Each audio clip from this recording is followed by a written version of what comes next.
And we're live. Hi, and welcome to this second episode of Dude. Today we're going to talk about video games and geek culture in general. Chances are we might most mainly focus on video games, but I think this is going to be an ongoing topic. From time to time, we might come back to it because it's very vast and Yeah, this there's can't no be. way we can cover Yeah, it in just one definitely. episode anyway. Maybe if we talk about Tetris, for example, maybe that would be just like one episode. That would be Oh, I can don't get me started on Tetris. I can talk about Tetris for at least one episode. seriously. Yeah, I'm still playing the game. I play the game competitively. You can play Tetris competitively? Yeah, there's that mode in on the Switch. There's a something called Tetris 99, and it's a battle royale with Tetris. Huh. I had no idea. Yeah. The only time I ever heard about Tetris was when I was a kid. I was like, I don't know, 7, 8 years old, I think. hmm And my parents Tetris was invented, if I'm not mistaken, by a Russian Yeah, developer. they still actually have the rights to to the game. Nice. Yeah, and And yeah, every parent that I ever knew played that game like crazy. They would play up until the night and stuff like that. And do you remember they would used to have like these? I don't know if that was in the West as well, but in the Eastern Europe, we would have like these. How should I put it? Eastern European Game Boys, something like that. Very basically like a console, um, like a Game Boy, but very cheap. we had that in Africa as well. The thing with the integrated games, and it was just blocks. Exactly. Actually, all the games were made of blocks. Did you also have Ex- a racing game on that? yeah, yeah, yeah. That was the one. Yeah, Had the same thing. yeah, I know. Yeah, my dad was also playing that, but later on I got the Tetris on Game Boy. I think actually that I got it from. Oh, we were on a ski holiday in a resort, and there was an old lady that she was our neighbor, either our neighbors in rooms, or we would often have her next to us in the restaurant. But she was a very nice older lady, and I think it was something she had with her that belonged to her son or grandson who was no longer playing with it, and she saw that I had a Game Boy, and she just gave me the game Tetris. That's how I first had my original Tetris game. Hmm. No, I was almost at the end of being a teenager when I first found Game Boy. Oh, Yeah, okay. yeah. I mean, Yeah. where I grew up, people really didn't have a lot of modern stuff. I actually remember that there was a family where my dad lived, where we used to go on weekends because I love spending time there. There were a lot of kids, and we would have the forest nearby. There was only one family that had like a PC, like a personal hmm computer. Obviously, a Jewish family, of course. They had a piano as well, and all the other kids, we would gather around the window to like sneak and get a sneak peek at what he was playing, and obviously he would play so that we would watch as well because we weren't allowed in his house, obviously. And it was scared we would steal stuff or whatever, which, well, fair enough, we might have. But yeah, fun times. It was interesting. So, what have you been up to since the last episode? Oh, well, first of all, for the podcast, we opened an Instagram account where we can like publish and let people know what's going on. And I think we could also use that to maybe put up some pictures when we talk about a topic. Like if we talk about a place or something like that, we can like share pictures if we've been there, if we still have pictures of it. Just to give a bit more context to what we're talking about. Hmm. And we're also now on Spotify. Nice. So that's really good. I'm really happy about that, and we'll see how it goes for the rest. I do listen to a lot Um, of Spotify actually, just Sorry. in case the people. I do listen to a lot of Spotify actually. I listen to my music there, just in case the people of Spotify are listening. Yeah, yeah. Actually, we can make some music playlists when we talk about things. We can just add them to a playlist. Like this is the music we've been talking about during Ooh, podcasts. yeah, actually, that Okay, sounds nice. I'm Yeah. adding that to the to-do list. Oh yeah, yeah. That's not a bad idea at all. Hmm. And for Instagram, I'm guessing our main competitor would be Big Booty Bitches. I don't know. I don't use Instagram. I actually only open the account so that we can publish there. I don't use Instagram at all. Yeah, I use it from time to time because I don't use Facebook. Oh, it's not an account. It's all the accounts on Instagram you're talking about. Mm-hmm. Yeah, Yeah. that yeah, there yeah, we can. I'm not sure we can compete with that. Yeah, nobody can compete with big, Yeah, I thought you were with, referring with to a Bitch Lucky specific Man. account, but yeah, now I see what you mean. Yeah. And I guess the first song we need to put on the playlist has to be the rap song when that we tried to remember back then. I need to find the name of the band again because God damn it, I forgot it again. I yeah, knew it. but my friend found it. Where was it? Where was it? Where was it? Anyways, it's going to be the first song we're going to put there Yeah, definitely. Yeah, because we that's keep forgetting. We need just for our sake be able to find it again. exactly. Uh, oh God, we talked a lot. Let me see. Maybe it's here. Uh, I can oh, find Sugar Hill Sugar Hill Gang, Gang. Yeah, Rapper's Delight. Rapper's Okay, Delight. Yeah. yeah. Yeah. So that's going to be the first song that we're going to have on the playlist. It's going to be a So, very diverse playlist, I would say, because when I hear oh the name yeah. Rapper's Delight, the first thing that comes to mind is Afternoon Delight from the movie with Will Ferrell, if you remember, when he played Which the one? Like, Anchorman. I haven't seen Anchorman yet. Oh my God, well, maybe not the rest, but the first one is hilarious. And they have like this a cappella moment where they play Afternoon Delight, Okay, if you've ever heard let's. about it. Mhm. Afternoon Um, Delight is actually a euphemism for afternoon sex, no kidding. in case you did. Well, for some uh, people, it could just be like a cheesecake after lunch, so it is good to be specific. yeah, we're talking about sex mainly, so yeah. Yes, Yeah. So actually, okay, fine. It's going to be the second song, "Afternoon Delight," after "Rapper's Delight." win. Do we have anything else with delight?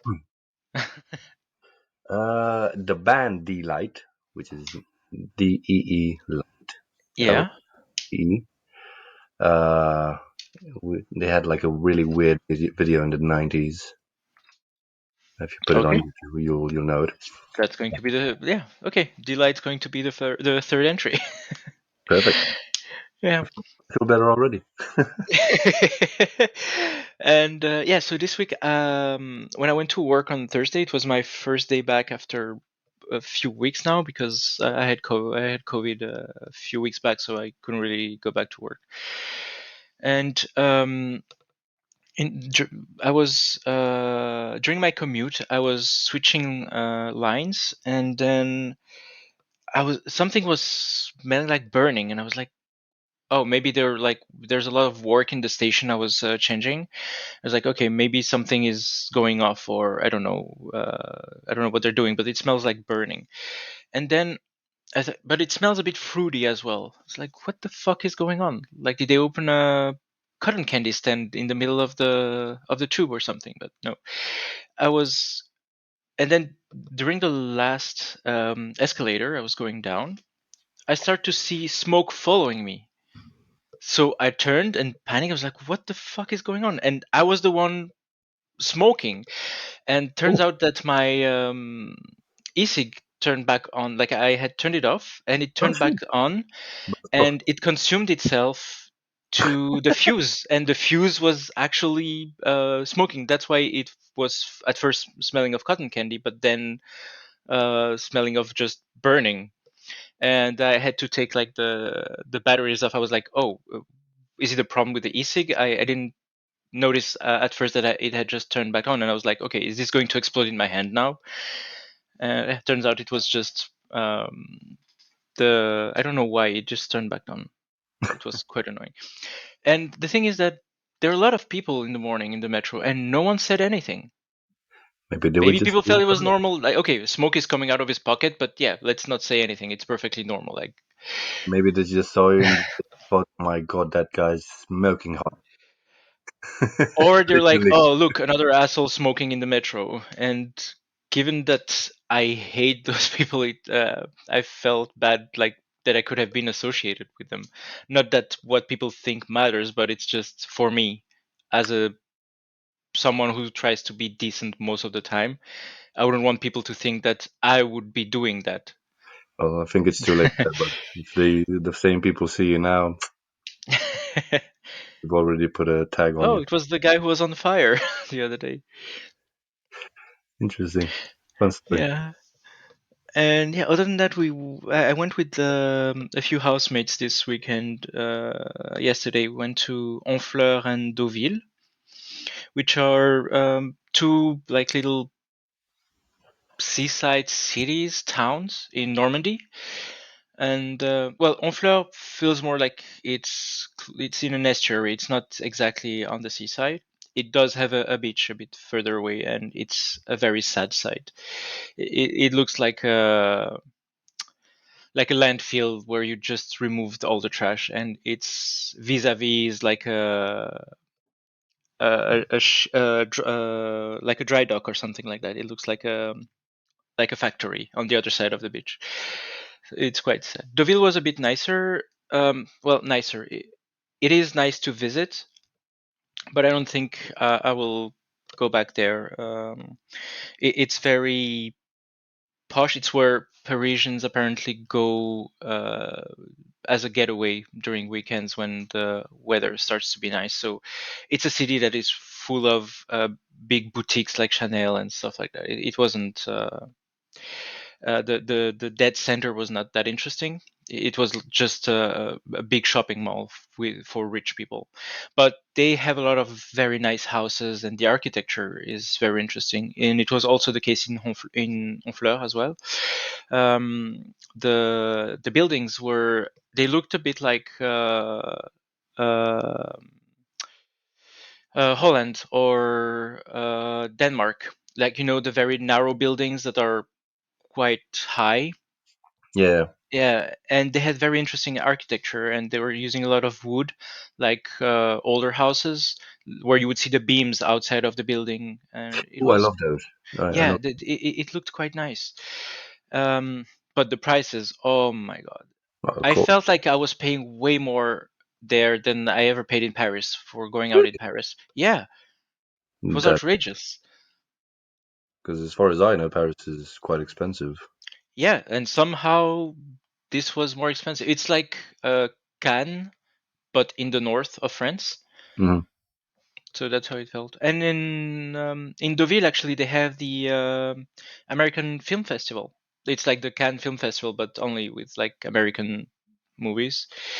And they had a few nice entries. Like, for instance, a few years, I think it was like in 2012, they had Beasts of the Southern Wilds. I don't know if you've seen it. It's actually quite a nice movie. It's like an allegory. It takes place in a world like post-apocalyptic somehow, and there is a ditch where rich people live on one side, and the poor people are stuck with floods and stuff like that on the other side. And it's like I would say like in an area reminiscent of Louisiana. Okay. So with the swamps and everything, and with the Mardi Gras culture and stuff like that. So it is quite nice. It's very poetic. A lot of it is seen through the eyes of a kid, and it was a pleasant surprise discovering this movie. Actually, one of my housemates showed us this movie. It was quite nice. And another who won was Whiplash. I haven't seen it yet, but I've Oh, heard it's God, very I good. love that movie. It's amazing. But Yeah, you it won a prize a Whiplash, few years ago. And yeah, that Whiplash, right? With what was the name? Ball guy Simmons something. Is that the one? yeah, I think so. Isn't it like the guy playing the drums, or Drums. it's Yeah, a yeah, that's the one. That's music the one. movie? Yeah, yeah, Oh, yeah, I yeah. love It's that this movie. one. I watched it like at least 5 times. It's an amazing movie Okay, and amazing then I performance should. from the from the secondary character.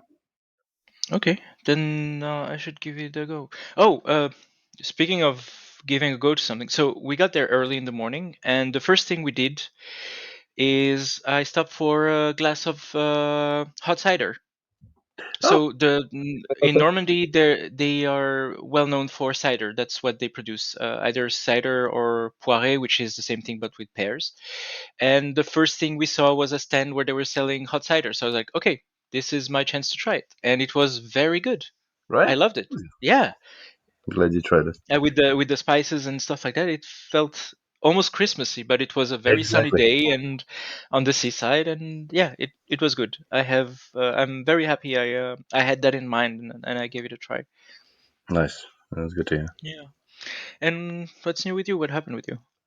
Well, as I told you, since I'm in between contracts, I'm traveling at the moment, and I'm staying at my parents out in the west because I rarely get to see them, like once, twice a year. And basically, this is my hometown, so I went and just I like visiting the city and just watching how things developed and what's new and what stayed the same. And I love to see shops that are still functioning, that were running when I was a child. And there's like this CD store that still sells CDs to this day. It's open since before I was even born, and it's so lovely to see it there. Um, and I usually go, like, because I've moved around when I was a child, and I like to see the old neighborhoods and all of that. Of Hmm. course, I haven't seen anyone, any friends that I've had since I was a kid, because most have moved to other cities or abroad, because, well, we live close to the border. And the weird thing was that They moved like uh, to Hungary. no, no, no, mostly to Germany, Austria, and Italy. Oh, okay, yeah. Hmm. Yeah, because this region was under the Austro-Hungarian Empire for like a very long time. So a lot of people speak German here, or Croatian or Serbian. So that's why. Yeah. Actually, a few villages where like they only speak Croatian there. Okay. The furthest I've been was where I stayed was in Sibiu, and we were in an Airbnb, and the Airbnb was in a court, so you like all the neighbors knew each other and stuff like that. And there was an old guy, and yeah, the guy spoke German. Like I could speak German with him. He didn't speak a word of English, and he either spoke Romanian or German. It was quite funny for me to be able to communicate with someone in Romania using German instead of English for once. Yeah, yeah, because in Transylvania, mostly a lot of it was there The were a lot of Saxons, Saxon colonizers, yeah, yeah. and also Hungarian colonizers. And as I said, in my part in Banat, the Banat region was held by the Austro-Hungarian Empire, which, so we have a lot of like ski resorts and mountain lakes and cabins and everything. It's really, really lovely to go on a hike here and everything. So Oh, yeah, and the schnitzels are way better in that area of Romania. definitely, definitely, yeah, you can't compare it to the south or to Bucharest. No, they're shite, but they're very good there. Yep, I love that as well. Although I would say even the words, when I talk to like fellow Romanians, when I told them about our culture here, it's like so different that even I wouldn't say there's a dialect, but there's a very weird way of speaking. For example, in order to, when you would say hello, for example, you would say ciao, just like in Italy. Yes, right. They would say that. Yep. When I Um, was in Timișoara, they were all saying that as well. exactly, exactly. Yeah. Yeah. So, for example, breakfast, we don't call breakfast like petit déjeuner, like in French, or mic déjeun, as usually you'd say it in Mm-hmm. Romanian. Mikdajan. Mm-hmm. We would say Frühstück, as in Yeah, German. which is the German word for Exactly, and breakfast. we have a lot of German names for a lot of stuff like It, tomato. it actually means the early piece. Früh means early, and Stück is a piece of something. So yeah, we have a lot of Saxon culture basically here. Yeah. One of the things that I miss most was, and I haven't eaten that since I was a child, krausuppe. It's like soup um, made from what do you call it? Pickled cabbage, which sounds super weird, but it's really good. If you're hungover, Krautsuppe. krausuppe, yeah, Yeah, yeah, okay. and it's really good if you Hmm. eat it. But I haven't had it since I was a child. Anyway, so yeah, I was they where my parents lived. They lived close to the to my elementary school where I went, and like renovating the entire grounds and the school itself. So in a short time, won't it will look completely different from how it looked before. So I thought let me just break in a bit and just have a look around. Yeah, there was nobody. Wasn't stealing anything. So Yeah, a little bit of urban exploration. exactly, yeah. I just wanted to look around and reminisce. And man, that's such a lovely childhood because I remember when I was like in third grade, I invented a game with my classmates where we would run around the school, and whoever was first after one lap had the privilege of hitting the girl that he liked. Obviously, we didn't. Yeah, so that was the okay. So you had a warm up game for that game where you slapped girls. Yeah, exactly. That's how it all started. So yeah, we would run around the school, and whoever came first would like maybe push or shove the girl that he liked, and the other guys had to wait their turn. If they came first, only then could they do the same.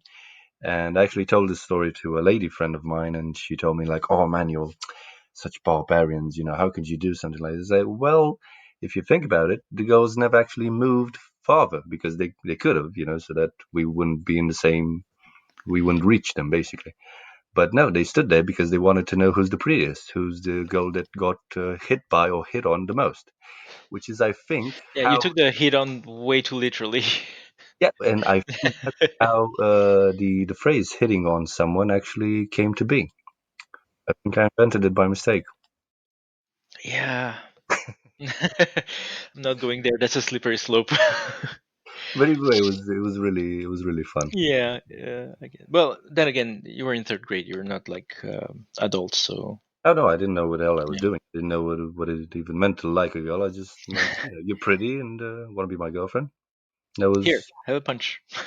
yeah, how else I'm going to show that I like you unless I give you some of my energy, and how else would I do that unless I shove you? It Well, all makes sense. on the physics standpoint, you are transferring energy. That's in a quite literal sense, so can't fault you there. Here we go. Yeah. Nerd. Yeah. Speaking of nerd, let's get into the topic of Yeah, today's podcast. I think we should start with a bit of like video game history. I don't think it's going to be a very long part. It's just to give a bit of context and stuff like that. I have a question for you. go ahead. I'm just curious to see what your answer will be. Do you know what the first video game was?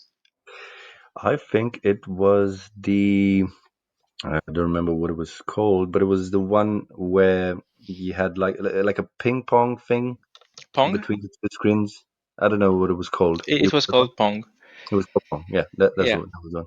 Okay. That's what a lot of people would answer as a. I'm going to get back to that after, but no, it's Pong came way later. Um, so actually, at first, the video game started in the 50s already, and they're not well known or discussed because they were mostly like let's say tech demos of what computers could do. And I think, if I'm not mistaken, one of the very first game, if not the first game that was programmed, was a tic-tac-toe in the 50s, like literally in 1950. Oh, okay. And then they had nim a year later. It's the I think it's the game where you have like matches. You have a certain amount of matches, and you can remove, and you must make sure that you don't remove the last one or something like that. I don't remember the rules again. It's an annoying game that I keep losing at. But people try explaining the rules to me when I'm drunk every time. So That's what. Well, Yeah, they know that that would how work. they can get me when that, and I'm very bad at math, so I Really? cannot. Yeah, I suck at math. But you wear glasses. Yeah, I know. Quite Huh. deceiving. Yes. I wear glasses because of my time spent playing video games, not because I'm good at math. Huh. Well, you fooled me. I always thought you would be good at maths. No, I'm not. I always wanted to be good at maths. It's just Oh, I definitely wanted to be good at math, and I actually do. Like every other year, I will just like go through lessons just to relearn things because I take a lot of pleasure yeah. doing math and learning things that I've forgotten in the past 2 years. And but I just can't retain it for some reason, I which don't is have a a shame problem. because I really really enjoy. I don't have a problem with retaining it. I love algebra, for example. The only problem is, like when you have like these, one entire line of, I would say code, but just an algebra An exercise, expression, yeah, whatever you call it, yeah, an expression. an equation. You mean? Yeah, an equation. Sorry. Yeah. So my problem with that is because it's so long, I know how to do it. I just get lost in translation basically, and what happens is I forget like a plus or a minus or one digit, and Hmm. the whole thing falls apart. And I'm just like, "Fuck you! Where's the save button?" And there's no save, there's no load button, and like, fuck it, I'm off. Yeah, I get I bored. no, I mean, I'm not good at math, but I'm way past algebra. I'm talking about like calculus 2, what in English they would call calculus 2 when you start like to differentiate and stuff like that. No, no, no. I tried that in high school, but we had like a drunk maths teacher, and I didn't learn shit. Yeah. And yeah, so and then to continue, one of the first games with a, let's say, a proper graphical interface was called Space Travel. And it was a game where you had to land a spaceship on any planets of the solar system, and they would simulate like gravity, and you had to fight it and control the speed of the ship to manage to land on planets. It was nothing much, but it is an exercise that is actually still used to this day. When I started learning video game programming, I had to do that as well. It's a good exercise to learn how to calibrate and how to manage velocity of characters moving in a plane, or so that it feels normal, or that it has a pull to it and stuff like that. So it's still a very good exercise to this day. And now to get back to Pong, a lot of people think that Pong was the first video game because it was actually the very first commercially successful video game. Oh, I see. Yeah, that makes sense. That's why it is remembered as being the first video game. And also, I think that one of the thing it did, it was something people could bring home. It was one of the first time people could actually control what they were seeing on TV. Like they had the control of what was on the screen. Exactly. Yeah, yeah. Yeah. And that. So yeah, and then the rest is history. It's Then the video game started proper. it's interesting thinking about the game that you told me about the velocity thing because I remember um, when I was in elementary school, as I said, very few people had personal computers at home, so we would just play in the IT room because only at school you had computers, Hmm. and we used to have a game where we would manage like a cannon individually, and we would have had to we had to set the velocity and like the height of the cannon so that we could destroy the other cannon. I'm guessing the mechanics of it was the was like the precursor to what you had. Yeah, yeah, to Yeah, what you. it is like let's take any, for instance, car racing game. You need to be able to handle velocity, or a golfing game, for instance. You also need to be able to calculate that Yeah, properly. And so, yeah, it is something that is often overseen by people, the importance of that. But when you try creating a game and you don't get that right, you can feel it. Like the game, yeah, and you might not notice it. You might not know what's going on or what's wrong, but if you play a game where this has not been done properly, you can tell that there's something wrong with the controls. Like the character doesn't move like it is supposed to when you press on the joystick, for instance. You can feel it when it's off.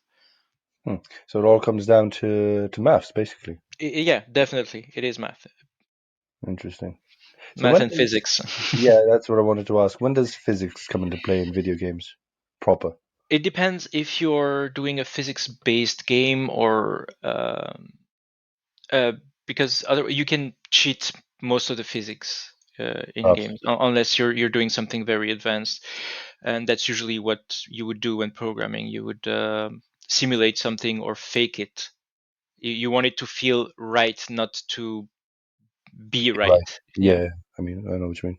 That's what you would be looking for, and there are techniques for that. Like there are already like tutorials and stuff like that where you can find ready-made solutions for basically any kind of game if you're going for something simple. Hmm. Interesting. Mhm. But that's what would make, for instance, a game like Assassin's Creed work when you jump, from a vantage point when you jump into the hay, like in a haystack or something like that. That fall, what makes it feel like you can feel you're falling forward and stuff like that. That I guess would also fall into that category, like for the cinematics of it. Hmm. Yeah, that would make. I'm trying to think of games that tried to cheat physics using math, but didn't work. Trying to think of anything. I think there are fewer and fewer cases nowadays because of all the playtesting going through and stuff like that. And usually you would find it more in, sorry, in on the indie scene with indie developers that maybe they don't have a big QA department, or they don't have a QA department at all.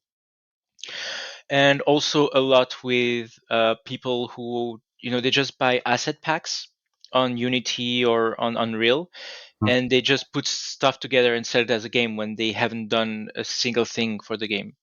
So they just use the basics of everything, and they just stitch it together and say, "Oh, here's the game. Give me $20." I see. Hmm. Because Yeah. I was thinking regarding video games. There's one particular video game that I found out about that had like a huge impact commercially. It was way back. It's called I don't know if you played it, Stardew Valley, Oh yeah, yeah, yeah. and It's a one-man game, and that's quite a feat because that guy went all in with this game. Like he it was is good. one man made that game. Yeah, it's a one-man project. Wow, that's okay.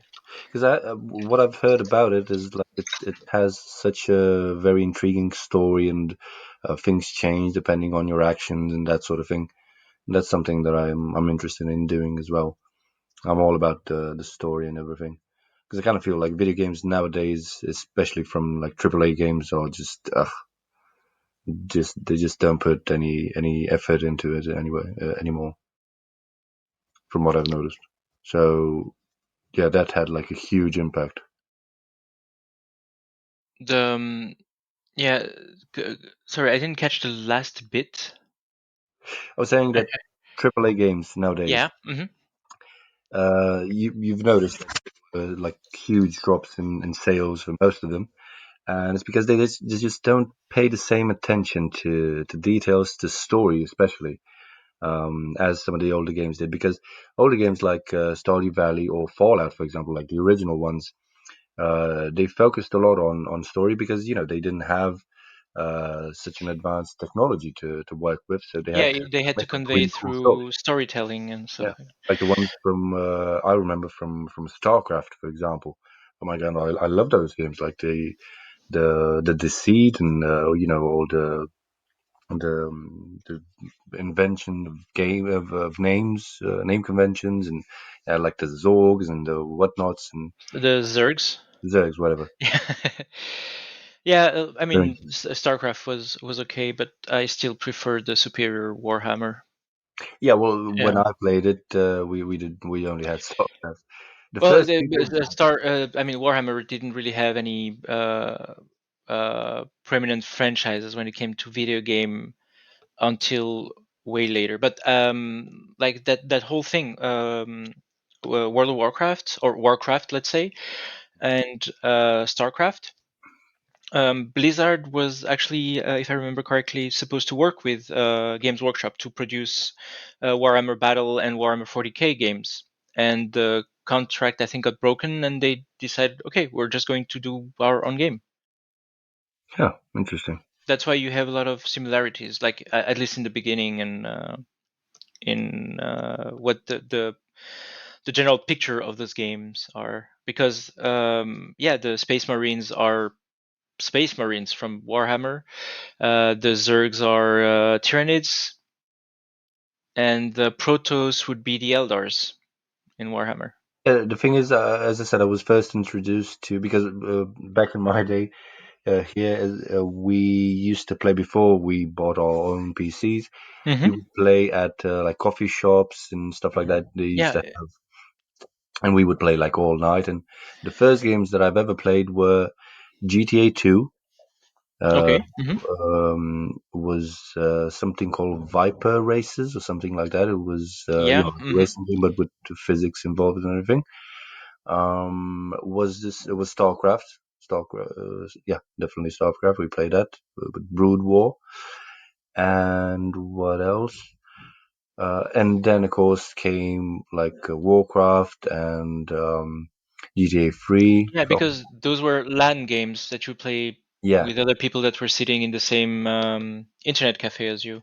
I and of think course it was Counter Strike. called Viper Racing, not Racer. Viper What something Racing. like that? Yeah, something with Yeah. Viper. I remember. And then of course they came like Counter Strike, and my first MMORPG was Mu. It was called. Yeah. Yeah.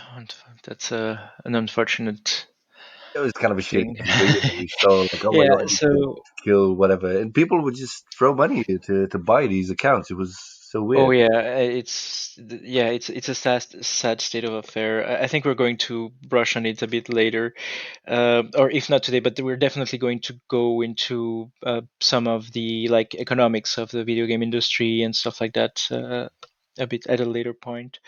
Um, sorry, let's go to I would say the next part where we can discuss the influence of video games on us, like which one influenced us, and such.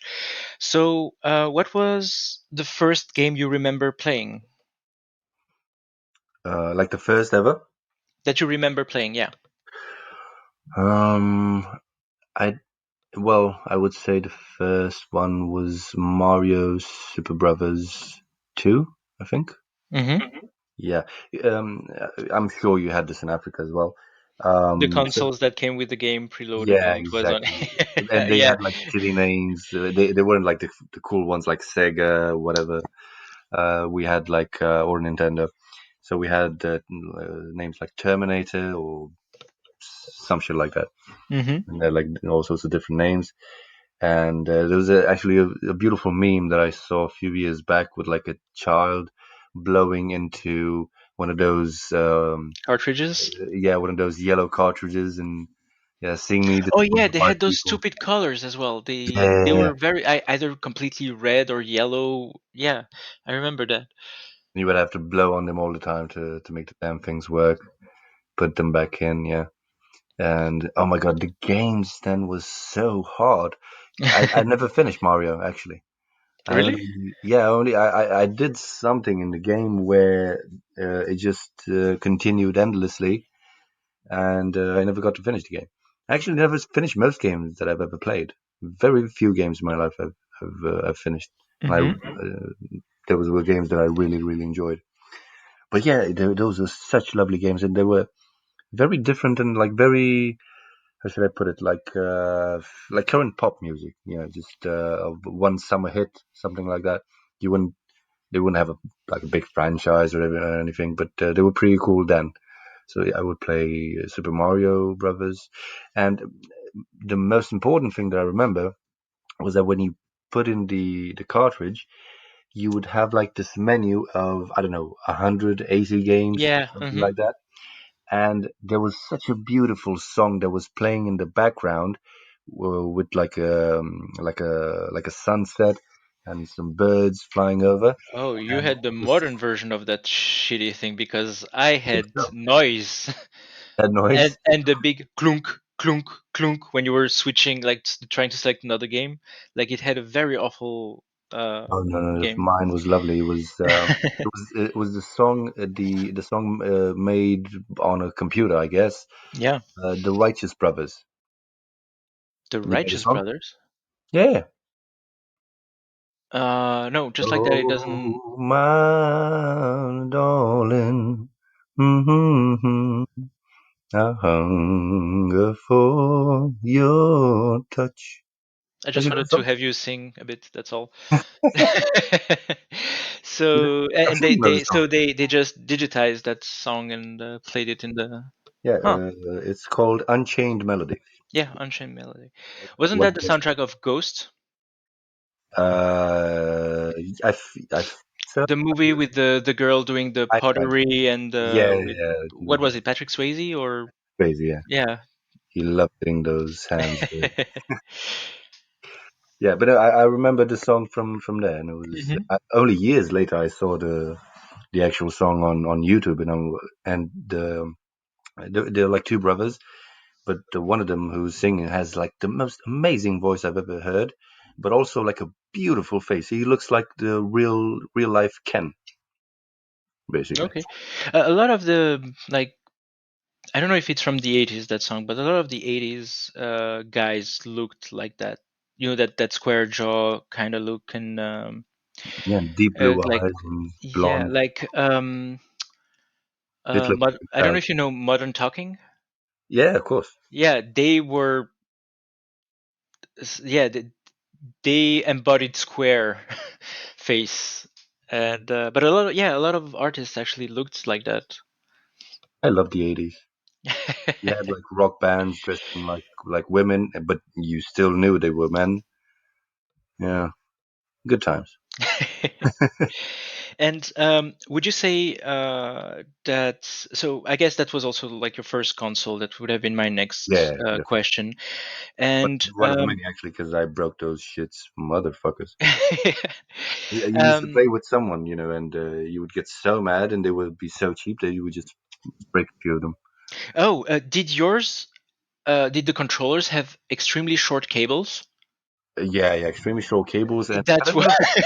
I don't know if the problem was me pressing too hard on the buttons because I wanted to jump, or they were like shitty consoles. they were shitty consoles.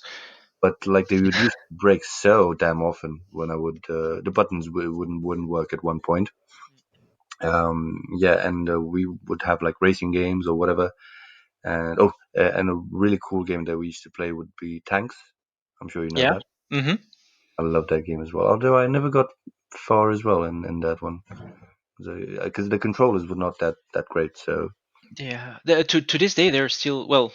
Um, like there's World of Tanks, but World of Tanks is less arcadey. It's more of a yeah, serious game. But you still have like to this day online games that are made like that that are like tank games. They're very arcade with like you can have funny guns or like regular guns and stuff like that, and they're quite it's not. entertaining. I'm not a like a military or tank kind of guy, but those games can be fun for like 20-minute sessions at a Oh, time. definitely, Mm. definitely. Yeah, so that would be the first one. Then there was such an array of I just remember short bits of like really beautiful games, but with like no name, Hmm. something like with RoboCop or some Batman version or some like Teenage Mutant Ninja Oh, Turtles. that's a nightmare. That game was. Like we would battle one another.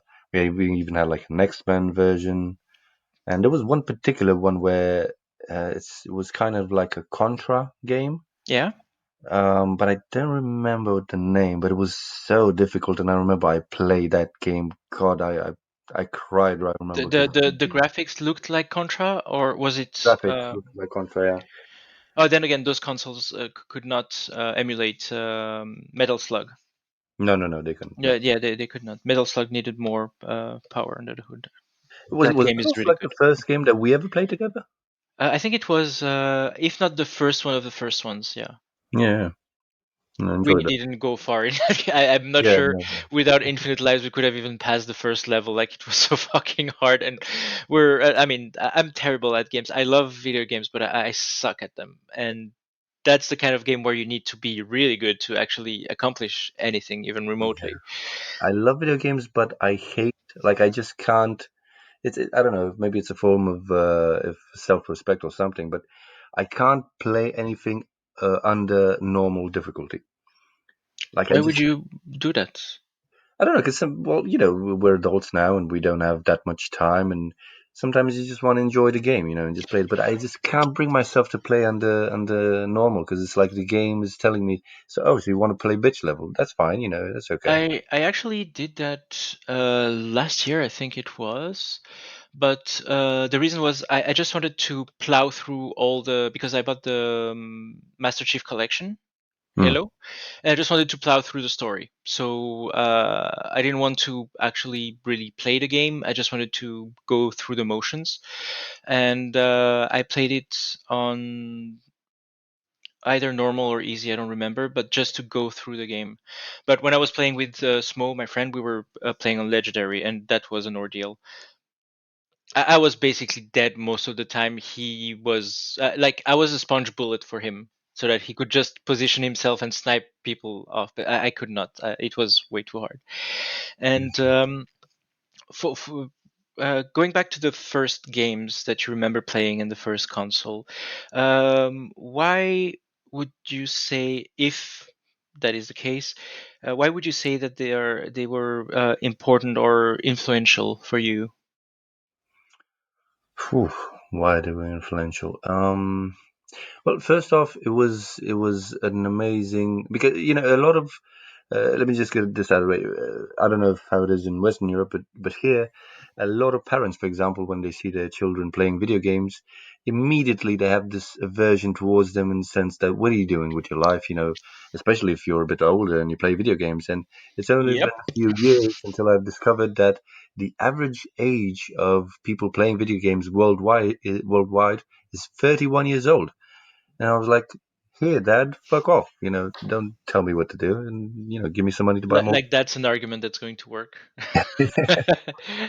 But it was a chance to play with other people. You could invite people to your house, and you can play together. Hmm. And you would have some snacks and some drinks, and your mom would make some sandwiches and everything, and you would just stay there if it was rainy outside or whatever for like a few hours, and it was amazing, especially during like the holidays when you would have like if you have like a big family, you would have cousins and all sorts of relatives come by, and you would have like a big gaming session up until the morning, while the adults basically would play like rummy, because that was the like family sport. We're like super serious, and they would play rummy and drink all night, and we would just eat chips and drink Coca-Cola and play all night. So Hmm. it was really really fun. It was a chance to have that. Only afterwards, until I discovered like single player games, only then did I found it as a way to, I don't know, maybe kind of escape, when my parents were arguing or fights in the house and that sort of thing, or I would feel down.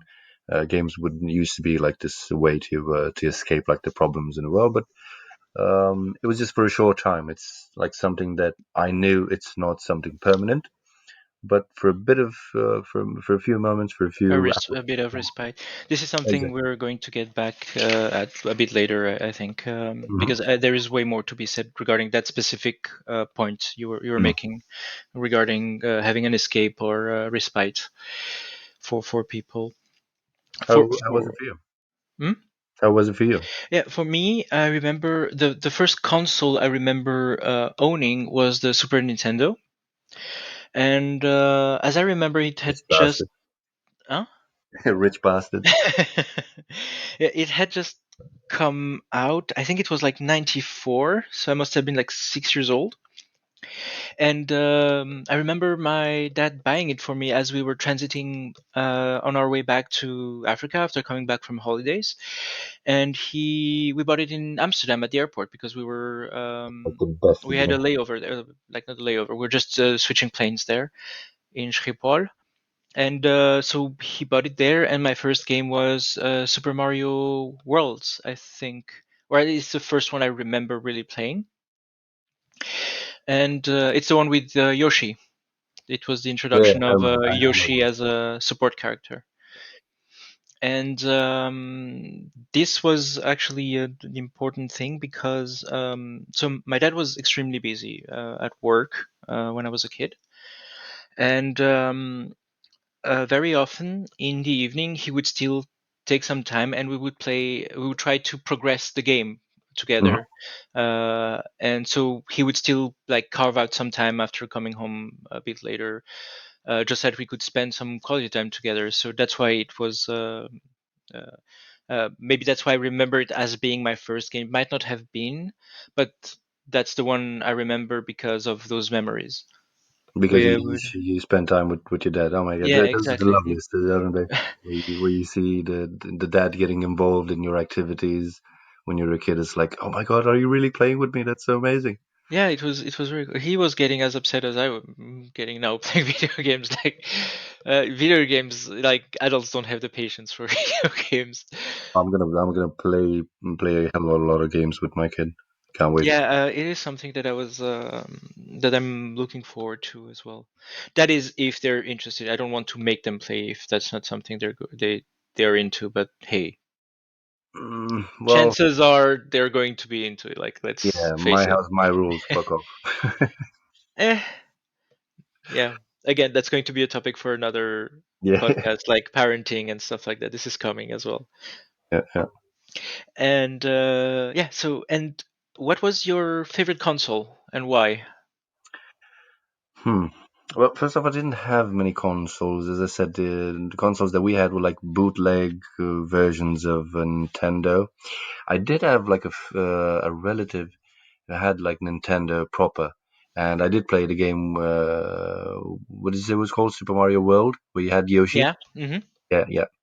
So I did play that, and it was like a totally different Super Mario for me. I'm like, wow, that's it's amazing. First off, it had like Mario Kart, if I'm not mistaken, but I may be wrong. Anyway, it was really cool. So The Super Nintendo had a version of Mario Kart. Yeah. yeah. So the only consoles, the better consoles that I've had, better than I had, I just played at other people's houses. So that would be one, and the second one would be, I think Nintendo as well, but like a better version. Oh no, my favorite console when I was a kid. We're talking about which part of our lives, like ever Yeah, favorite console. ever in general. Oh, okay. Because when you're a kid, those memories kind of stick. Blend together. Yeah, It's yeah, yeah. mhm. And you think maybe those are the best. But no, I would say my favorite console would be up until now the Xbox.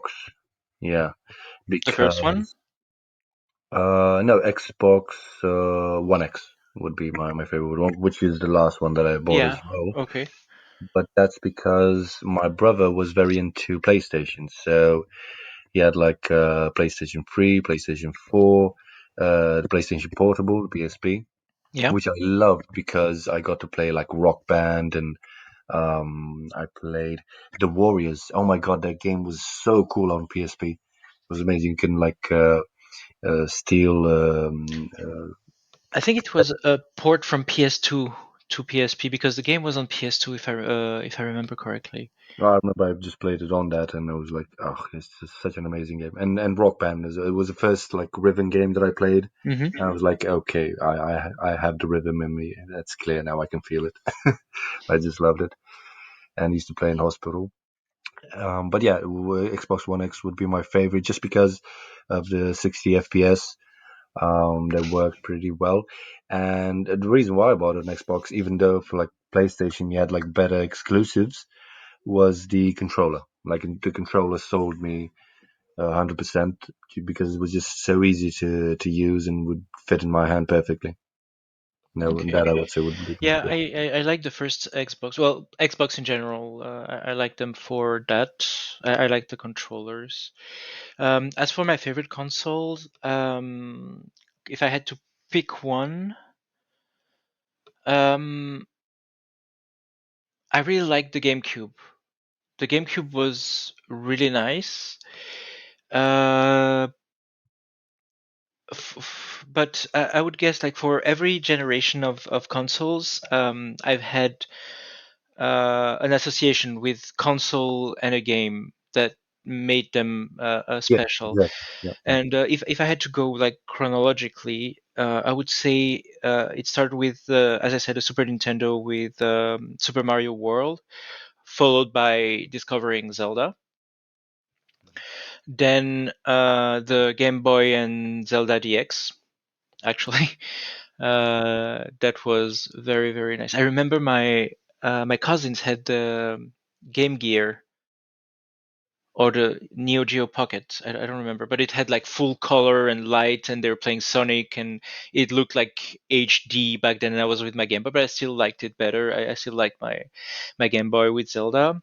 Then came the Nintendo 64 with Zelda, both Ocarina of Time and Majora's Mask. I did enjoy the Mario that was on 64, but I liked Zelda more. But what made the Nintendo 64 special was the first time you could properly play with four players, and we would play Super Smash Bros, the first one, and Mario Kart, and it was, yeah, the first time we would be able to actually not have two people playing and one or two friends just watching us. We could all sit and play, including GoldenEye. Actually, we would play a lot of GoldenEye. Never played that Then game. hmm? Never played it. it I don't know if it aged well. I'll see if they actually. I have the subscription with the Nintendo Switch for. I know about it. I just Yeah, never played it. it was a very nice game. Back then, it was. I think it was my first FPS actually. Oh, okay. And I really no. If I had to pick one, yeah, I think I would stick with the GameCube. Although I felt that the Zelda they came with, that the Wind Waker was inferior. People hate me for saying that, but it wasn't my favorite by far. But I really liked. That's one of the reasons I stuck for so long with Nintendo, because of they were more playful, and they were more like into multiplayer games and party games and stuff like that, with like Mario Party or a lot of other games. Mhm. And on the GameCube, I would often have friends over. When I got the GameCube, I was already in Switzerland, and I would have friends over, and we would play a game. Well, I'm pretty sure you've heard of Final Fantasy. I've heard of it. Never played it. Yeah, there was one on GameCube called Crystal Chronicles, where you could have four players, and you had to actually work together and combine spells to make them stronger, and deal with bosses. And the more players you had, the harder the game got. And we were also It's an playing. interesting mechanic, though.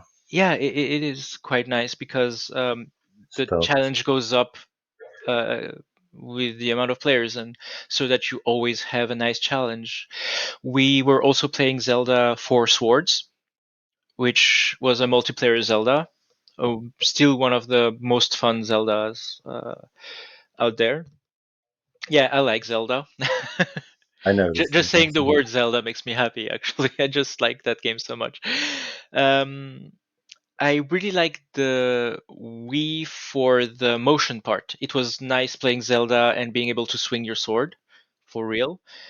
But they had to make Link right-handed, because most people are right-handed when actually he's a left-handed character.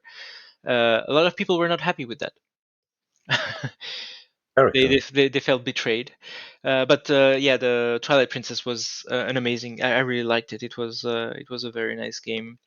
And the Wii was the first console where I had actually camped out stores to get a console. which never happened. The only reason I got one early on was because a friend of mine was working in the video game store, and he managed to get one on the side for me because they weren't even taking reservations or anything because it was too in demand. Like it would go within 5 minutes of the store opening. Damn. And yeah, so the GameCube would be the one that I liked best. And um, but I stopped playing consoles a while back.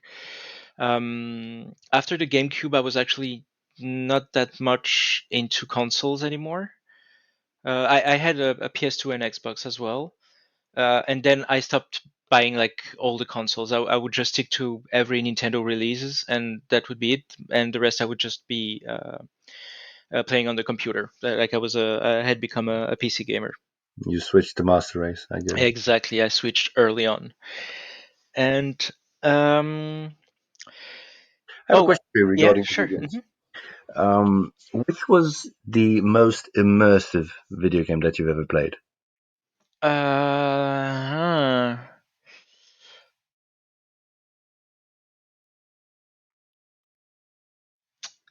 I don't know because I always felt like, hey, it is a game, and maybe I felt more like it felt immersed, not because it was immersing, but because I was younger, so I could drown myself in the game. And I would go with The Legend of Zelda: Ocarina of Time. Okay, yeah, makes sense. That yeah, I was that game was making me nervous, like because it was the first Zelda in 3D, and like you had to control the camera. Monsters could be around corners and stuff like You were I there. was living the game. Yeah, yeah, I know what you mean. Yeah. So For me, it was like for me it was the Metro series, which is one of the very few games that I've ever finished. As I said, I've played, I would say, um, around at least 500 games in my lifetime, mhm. and I've owned about 300 or something. And out of all of them, I don't think I've ever finished more than 20 games. And on Xbox, I have around 230 or something like that, and I've only finished like five. And out of those five, three are Metro games. Yeah. I still haven't played. Like I have all of them. I still haven't played it. It's still in the back burner. But then You again, should. I have like 600 or 700 games on Steam, Yeah, I know you have a lot of them. and I end up always playing the same ones that are like roguelites, where you die easily and you start over again, and you just have to be a bit better and get a bit further down the game. But when I was younger, I did finish a lot of games. I finished all of the Pokemon series except for um, Sun and Moon that I never played, and the Legend of Arceus, the latest one, because I'm still playing it right now, so I haven't finished that one yet. And all the Zeldas except for Breath of the Wild, Hmm. simply because I that was never my goal. I just enjoy playing the game. I don't want to finish it. I have no incentive to just go and kill the all the bosses. I just like walking around. I don't even do anything. I just walk around, try to The find world nice is point of beautiful. views. Yeah, I really really like that game. It's one of my favorite games, and I can't wait for the second one. I This is hope one, yeah. coming later this year. Yeah. For me, like the Metro games were, because see, I noticed something like for video games as well as for maybe not TV shows, but for films especially, the best ones, in my perspective, were or what some of the best ones were made out of books. So, for example, for the Metro series, it's based on an entire series of books called Hmm. Metro 2033 is the first Yeah, one. And because of that, because of how lavishly the world was portrayed in the books, the developers transposed that feeling in the video games as well. they had a lot of material to work with Exactly, yeah. because they yeah it was that's a good thing. Other games based on books like The Witcher. The Witcher Um, as well, yeah, that yeah, was amazing. Yeah. And one of a game that I would say is very underlooked, but also which was very immersive. And I later found out Oh, That Overlooked. Yeah. Overlook, sorry, and that it was based on the original script or something like the entire script was Mad Max. If you've ever played it, and beautiful graphics as well. So like Are you the talking about the recent Mad Max game? The one that's like open world yeah and yeah yeah I haven't played it. It's on my list because I really really like Mad Max. Like from the very first movie, it's yeah typically the exactly. kind of movies I really enjoy. Like anything post-apocalyptic. Yeah, And because the so video so you game. would recommend the video game? Oh, definitely. Because in the video game, they went.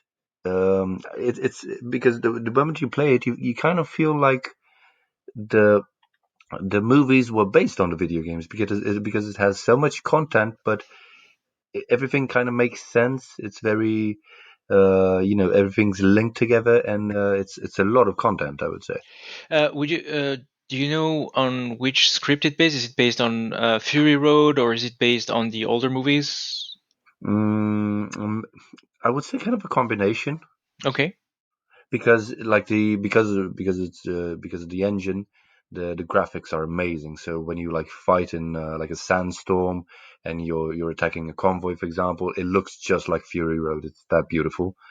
um and But all the others, or the story itself is, mm, is it like a mix up of all of them. Yeah, I would say. But I would strongly recommend you also play, especially if you like this like post-apocalyptic world, the Metro series, especially the first one and the second one, Yeah. just because of the immersion level. To be quite honest, I'm a scaredy cat when it comes to Ha! games, I knew it. and I know that this series is going to make me shit myself. It's Dude, also something I'm going to get back a bit later when it comes to culture in dude, general. like When my girlfriend at the time when I was playing it was filming me because I was looking so scared because I was shitting my pants the because of latest iteration, not the latest one, although the latest one, the last one was very, how should I put it? it was lighter, right? It was more in the open Yeah, outside. it Yeah. was lighter. The story was very well made. I would say it Yeah. was very well made. The reason why I loved it is that everything made sense. Like even the guns that you've had Hmm. are literal guns that you could make at home, kind of. Kind So of. so Did everything you kind did of you made sense. enjoy the game altogether, the latest one? Yeah, yeah. I Good. finished it once. I played the DLCs as well because I love those. I played it again, like I think one or two times. But like the first one was the first that I've got introduced to it. So it's Metro Yeah. 2033, then Metro Last Light, then Redux. Metro. Yeah, the Redux version because Hmm. they're really cool. But like the first one, it was so scary for me that at one point where you reach like a library and you have to like find some documents there are these monsters, and all the monsters, by the way, which differentiates the Metro world from like the Fallout games. All the monsters kind of make sense of why and how they evolved. So you would have at one point, well, I'm not going to spoil it for you, but they're very interesting monsters in the sense that it made sense from a forcibly evolutionary point of view how they came to be like that. Okay. So yeah, at one point you would have like this library uh, level where you have to find these documents, and there are these monsters there that uh, they look at you and they come towards you, but menacingly, but not too fast. However, if you turn your back against them, they like immediately start sprinting, and the second you look back, they're like in front of you and just pounding you and Okay. get the shit out of you. And the problem is that you basically have to walk backwards the entire level, all the time, looking at all these gorilla-looking things, so as not to kill you. And that level was so scary for me that I couldn't play the game anymore for about 6 months, and only afterwards that I start doing it again. But damn, I got some like really fucked up scares then. And it's best obviously if you play with like headphones and the lights turned off. But it's really, Yeah, really like you have to adrenaline be really. immersed in the. You feel it Yeah, because it's like a that's perfect. exactly what I cannot do. That's how Yeah, I play those games, but I hate it. I hate every single moment of it. yeah, but it's like But if you don't do that, the game is just meh. Like you don't get into it, exactly. and it removes an entire dimension of what the game is supposed to feel like. Yeah. Plus, besides this part of being scared from monsters, you also have the problem that everything is irradiated. So you kind of that's why it's called metro. You basically live in the subway stations of Moscow, where you would have air filters because obviously you would have like an anti-radiation suit, and you would have air filters, and you would have to scavenge for different air filters because the air would run out, you would just suffocate to death. So there's that addition as well. Plus, uh, the not the guns themselves, but the bullets, they're used as currency, which from if you think about it, it kind of makes sense in a Yeah, post-apocalyptic because world. money doesn't make sense. It's an Exactly. agreed upon make believe that we say, okay, this has this value. But when you're in a post-apocalyptic world, um, what has value is something that you can actually use. Use. So it makes So sense that bullets, yeah, bullets would would be be, yeah. a currency. Yeah. So you have to think about that as well. Do I use good bullets? Do I use bullets made at home? That sort of thing. It's really interesting. And Mm, the noises, of course, they're just oh my god, yeah. chilly to the bones. I do recommend the prayers. um, on the topic of instance, I have a last question. I would say, when you were I would say up until you were a teenager, between when you were a kid and a teenager, was there a moment that relates to video games, or yeah, really video games, um, that when you think back now, you feel really dumb for having tried it or having done something in a certain way? Do you mean, for example, like in like taking some stuff out of video games and trying it in real life, or exactly? Maybe like that could be, yeah, that could be an example. Hmm. I have to think about it. I Well, can go first. Maybe it will help go ahead. you. So when I got my first computer, I think I was about 8 years old. Well, I got my computer. We got a computer at home. I was back then. I was living in Africa, and there was a girl I was quite fond of, and her dad was actually the guy importing computers. So I knew that she had gotten the same as me. So I figured she has gotten the same games as me. And in that starter pack, we had Civilization, the first one, which is also why the entire Civilization series is one of my favorite series of game. And I saw that we had like a multiplayer option Okay. to play online. Mind you, I was 8 in Africa. I didn't know what internet was. Internet was not a thing. It didn't exist. Like it was not a thing. So I went to see her at school after I had played a bit of the game, and I told her, "Hey, do you want to play video games together?" And I wasn't inviting her to my place. I was just saying, "I know that you have the same computer because your dad." Like I knew her dad; he was working with my grandmother or something at the time. I was like, "Didn't you get that game when you got your computer? Because I have it too, and I saw that we can play online. We can play multiplayer." I didn't say online because I didn't know what that was. And so we had like an online date, let's say. I told her, hey, we're going to be home at that time, and let's play multiplayer at this hour.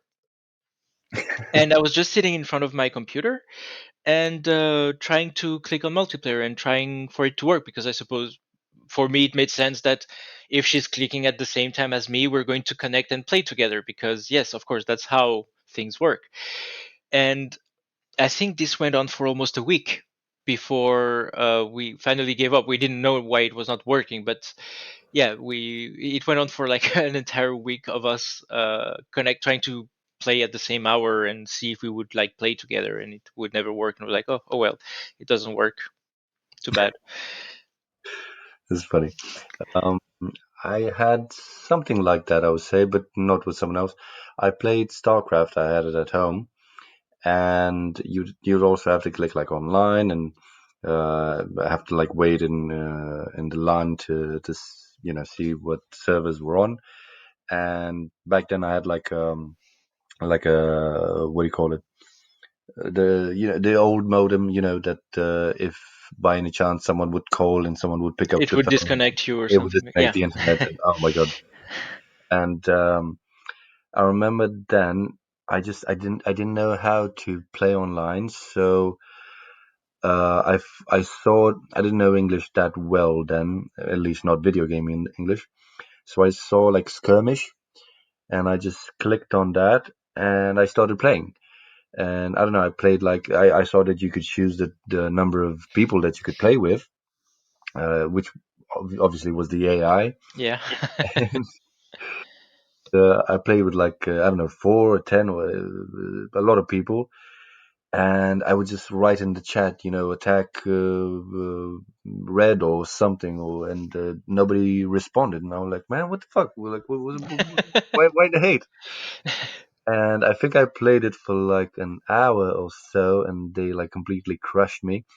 And then I talked Oh, to a friend the of AI mine. was brutal in Yeah, StarCraft, yeah, yeah. And and I yeah. talked to a friend of mine afterwards, and I told him what was up, and he told me like, dude, that's not online. That's just single player.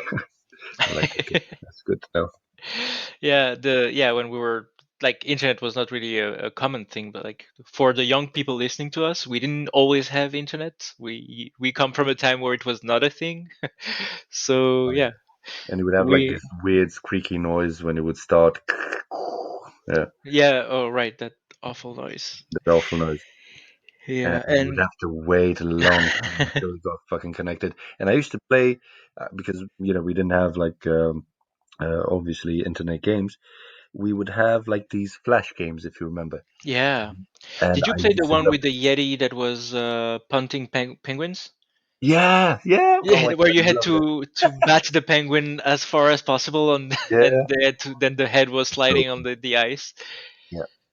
There was all sorts of games like that. I remember one of my favorite ones was Powerpuff Girls Of in the course, it snow. was. It was such a lovely game. Oh, and of course, Samurai Jack. That was like the bomb, right? Because those were the cartoons that I was watching at the Yeah. time. Hmm. So being able to play them was like amazing. So yeah.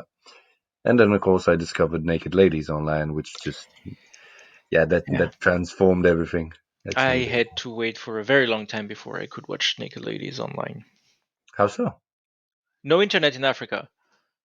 Like no internet in Africa, just as a thing. As a thing where I was living, there was no internet, and I think the last year before I left, so I was 12. Finally, internet cafe opened not far from my home, and it belonged to a friend of my. That the owner was a friend of my mom, so I could go there and just go on the internet. But I didn't even know that you could look at naked ladies online. So the only thing I was doing, uh, because I didn't have any references, the only thing I was buying back then when I was going to Europe on vacation was mostly Pokemon magazines, and they had the website in the magazine. So that's the only thing I was doing. I was just browsing Pokemon all day. All that was my life. And Please don't tell me three, that you jerked off to Pokemon. not back then. No, I didn't. I was just reading the comics, and uh, 2 or 3 months before I left Africa, I discovered chatting online. But that's going to be for another time. Oh yeah, that's a good Yep, that's evolving uh, something. so. Before we go to the next category, a last thing. If you had to pick 10 games or series of games, Hmm. Okay. Um. So I would say yeah. First off, the Metro games, definitely. hmm Mafia games, but just one and two because the third one is shit. Those were very immersive as well. hmm Um. Also, maybe this is because it's connected to my childhood, being one of the first games that I played on PC. The like Lord of the Rings games, I Mm-hmm. love those. But like RPG style, Yeah. because they put a lot of soul into it. Um, Was it the ones with the still images and like walls of text, no, no, no, like old school CRPGs? no, no, no, not the old ones. There was ones where you would play as the heroes and you would defend Helm's Deep, and you had these. Oh, so okay, the same that came out on consoles then. I think so. Yeah, Yeah, yeah, it was the one that came after the first movie. yeah. Yeah. Oh, definitely GTA games. Oh my God, you have not lived until you fucked a hooker in your car in the back of an alley and let her walk out and then drive over her and take the money back. That is just poetic. Trust me, I have not done that, and I have lived a perfectly perfectly good life. Like I cannot stand the GTA games, but yeah, Not at I all.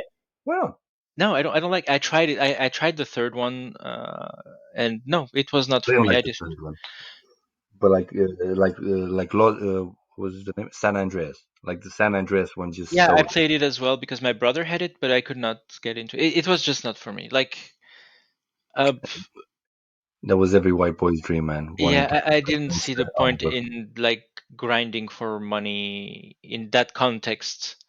For me, it just didn't work. Sorry, I interrupted you. So that's four. So that would be that.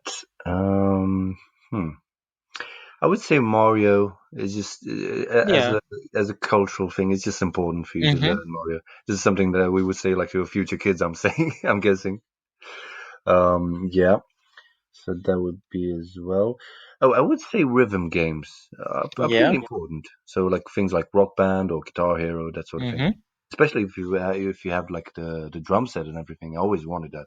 Always wanted to play Guitar Hero as well with some. Yeah. I thought we would not we wouldn't have anything in common, but we already have two Mario and rhythm games. But yeah, go on. Oh, okay. That I would also say, just because how nice the games look nowadays and how the amount of difficulty as well, I would suggest as well, like I'm not sure if it's a term for that, but like Japanese style games where momentum is everything. So like the Souls games or Elden Ring, which are like So extremely Souls difficult. like the Souls like. Those like games, Yeah. yeah, but there are like a lot of Japanese games that are like that. You just need to focus very hard, Yeah. like the perfect. Where you have to be frame perfect. Exactly, yeah. Hmm. I think that's an important life lesson, I would say. Yeah. Um, but then other games that are not on console, for example, Hmm. um, It's not just consoles, like in general, yeah, video games. I would say like what do you call it? Like building games. If you remember, Circus Tycoon, was it called? The tycoon. So yeah, the tycoon type of games, like roller coaster tycoon, hospital Yeah, roller tycoon. coaster tycoon. Yeah, Those are lovely. Yeah, yeah, the and tycoon games. Hmm. yeah, and I think, especially for me at least, they gave me a lot of insight into what I like to do in life. For example, I love grand strategy games, which are like very complicated. Now, for Hmm. example, I'm learning how to play Hearts of Iron 4, Oh and it's fuck, like that game's like super. Hearts of Iron is so hard. Yeah, like for example, for Europe in the Versailles 4, I spent like a month to learn how to play the game, and only like a year later was I good at it and everything. But the amount of history and geography that I learned from it was just amazing. Hmm. So yeah, these type of games, I think, from my perspective, because I like learning stuff from games as well. Yeah. I would mention, I would want to say Assassin's Creed games, but I'm not going to. Okay. Yeah, no. So they kind of, they're okay to play, but not that. They didn't have the impact that they wanted to have. And I'm sure I'm missing a few games that I would like to put on the list, but I'm just forgetting them. Yeah. Oh, and one thing that I wanted to mention about video games, like a cheat code. So for these consoles that we had, I remember that when I hit like fourth grade, Hmm. the new consoles came, also bootleg consoles, of course, but the new consoles had this thing in them where It had like a software where you could do math Uh, homework, like you could do what? math homework, Oh, and okay. and we just found out amongst ourselves. The teachers didn't know, and we just stopped doing our homework and just used the software there to fix our equations and everything. Okay, I'll It was add it as a game. Math cheat. Yeah, math cheating game. yeah. Fine. I think that's nine. Do you want the last one? Last one, last one. Um, this is kind of a dumb one, but in terms of how popular it is and how fun it is actually to play with other people, and you play like the entire night, I would just briefly mention like FIFA games. But just this is just Yeah. Okay, fine. yeah, just because it's like a social game. But that's Can it. you feel me judging you right now? Somewhat, yeah, not too much. But Okay, for curious to hear yours. yeah, I have 10 here. 10 is not enough to give all of it, but so the ones you've heard already is Zelda, like the entire series. Of course. Mario in general, I quite like it. And when I mean Mario, I mean also the Smash Brothers, Yeah. Mario Kart, Mario Party, and all the likes. Pokemon. It would be hypocritical of me to not say it since I've played and finished all of them ever since the first one. Um, Ragnarok Online, which was also one of my first, if not my first, MMORPG. Okay. World of Warcraft. Civilization. Uh, Again, Civilization, the entire series. Rhythm games. When I was a teenager, I would, well, still to this day, I still play a lot of rhythm games. But as a teenager, I was playing a lot of Dance Dance Revolution, and Did I that in would. India. Hmm? I played that in India. Fun game. I would actually participate in tournaments as well in Switzerland. Yeah, and now I play like Just Dance and other like I play Beat Saber with the VR and another few games, rhythm games. I still play them. Beat Uh, Saber. Beat yeah, Saber. Beat Saber. That sounds very pornographic. Beat Saber. Yeah, you have a save. You have a lightsaber In your hand, yeah. in every hand, in both your hands. In every hand, okay. Yeah, in both your hands, and you have cubes coming, and you have a direction at which you have to an angle at which you have to slice them, and it comes with the rhythm of the music and Oh, I stuff. know the one. Oh, yeah, Yeah, that's a lovely game. Yeah, okay. it is an amazing game. I really like it. Final Fantasy, the entire series. My first one was actually Final Fantasy 9. Tell Um, me that game sometime because I wanna be invested in it. I just it takes a lot of time. Like even if you just want to do the story, because of the combat system, it's going to take forever. oh, I see. Okay. Yeah. I'm actually replaying through Final Fantasy 9 at the moment, which is the first one I played and incidentally my favorite as well. Uh, Morrowind, although I would put in the entire Elder Scrolls series, but Yeah, that was the one. Yeah. Morrowind was the one that got me into the series and actually made me start playing proper like Western RPGs because I was only playing Japanese RPGs before. For me, it was Oblivion. But yeah, yeah, I forgot to mention that. Yeah, because Mhm. Oblivion, man, I spent so much time playing on that. Yeah. And I think I only have nine. Wait, 1, 2, 3, 4, 5, 6, 7, 8, 9. And then I would put in general roguelikes. So as I said, games where you die a lot and you have to get good to go further, but they're not like Souls game. It's not the same thing. Not like Like soul they're crushing games. oh they are if you they can be soul crushing. And the thing is that uh, the main principle of those games is that you can die quite easily, but it takes about 10 seconds to get back into the game and then just try and beat that thing again and again and again until you go to the next point. And usually for a lot of them, once you die, you start over from naught. So it's you don't have like checkpoints or anything. You die, you start over again until you can beat the game. Okay. Uh, I have a newfound respect, I have to say, for like permadeath games. I really like it. It's really stimulating, Yeah, because but you need you get, patience. Like it's brutal. I feel you get the most immersion out of those games because you know it's basically kind of life and death. If like I don't know, of the day, two, a Hmm. month, maybe even of progress just goes down the drain. So yeah, you have to be really careful. I love those games. Hmm. That's cool.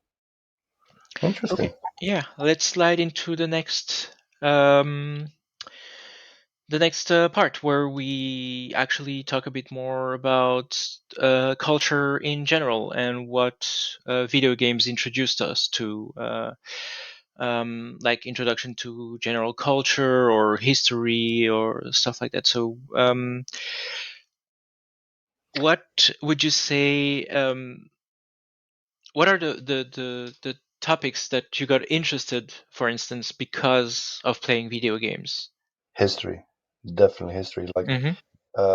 for example, the reason why I didn't want to mention Assassin's Creed games, not because the last few of them have been shite, but because they did have a big impact on me in the sense that you would play as a character and you could parry and you can dodge and whatever the eagle flight or leap or whatever the fuck it's called. Um, but the for me, what I really enjoyed about playing those games was that I spent a lot of time reading the Wikipedia on them. So remember the encyclopedia, sorry, not the Wikipedia. So remember when you would have like in maybe not as in A1, but in A2, uh, things would happen in Renaissance Italy, during the Renaissance. Yeah, So I'm just going to don't say do you remember? I haven't played those games. The only reason I've played the Ezio collection was because I was working for Ubisoft and I was checking the French version, the localization. So I did you, read everything, but I wasn't paying attention to what I was reading. I was just checking for oh, mistakes in it. I had to play the game. I didn't want to play the game. I see. Okay. Either way, you would still Yeah. remember because you Hmm. played it. So in those games, I loved just reading details about I don't know, different architecture there, or a certain church or a certain castle, or how I don't know banks started back then, or like the Medici's, history stuff. I would just love spending. I would spend hours reading on those things and just taking in the landscape. So further down the line, where you would have Assassin's Creed Unity, I would actually play it in French because I started reading about the French Revolution and everything, and I just wanted to get immersed into how the closest you could ever feel to the revolution period back then. And I would visit the Versailles and Notre Dame and all that. So yeah, it just made me feel more connected to history, and because I've had very good teachers in the past, this just put more fuel to the flame, basically, Hmm. to my history passion. So that's why I enjoy playing those games, because I would just like to learn more about that particular period and everything about it. Um, and But I would say the most game that I learned history from, and also geography, but sociology, all sorts of topics, would be Europa Universalis 4. Hmm. Yeah, It's I can see that. Hmm. yeah, it's such an immense game, and basically it happened. Everything takes place from 1444 to 1821, day by day. So you would be presented with all these technological or sociological advances in the world, where you would learn why some things came to be in what way.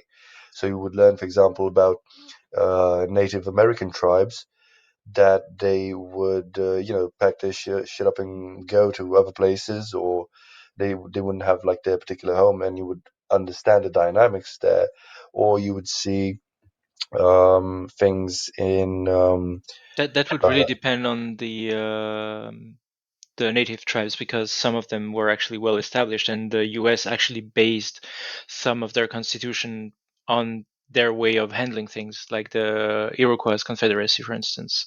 true, but most of them were Semi-nomadic, at least, yeah. yes, at least semi-nomadic, and also learn about the kind of development of how society worked. So you would have like a tribal society, which would evolve then into a medieval one, and it would explain the differences.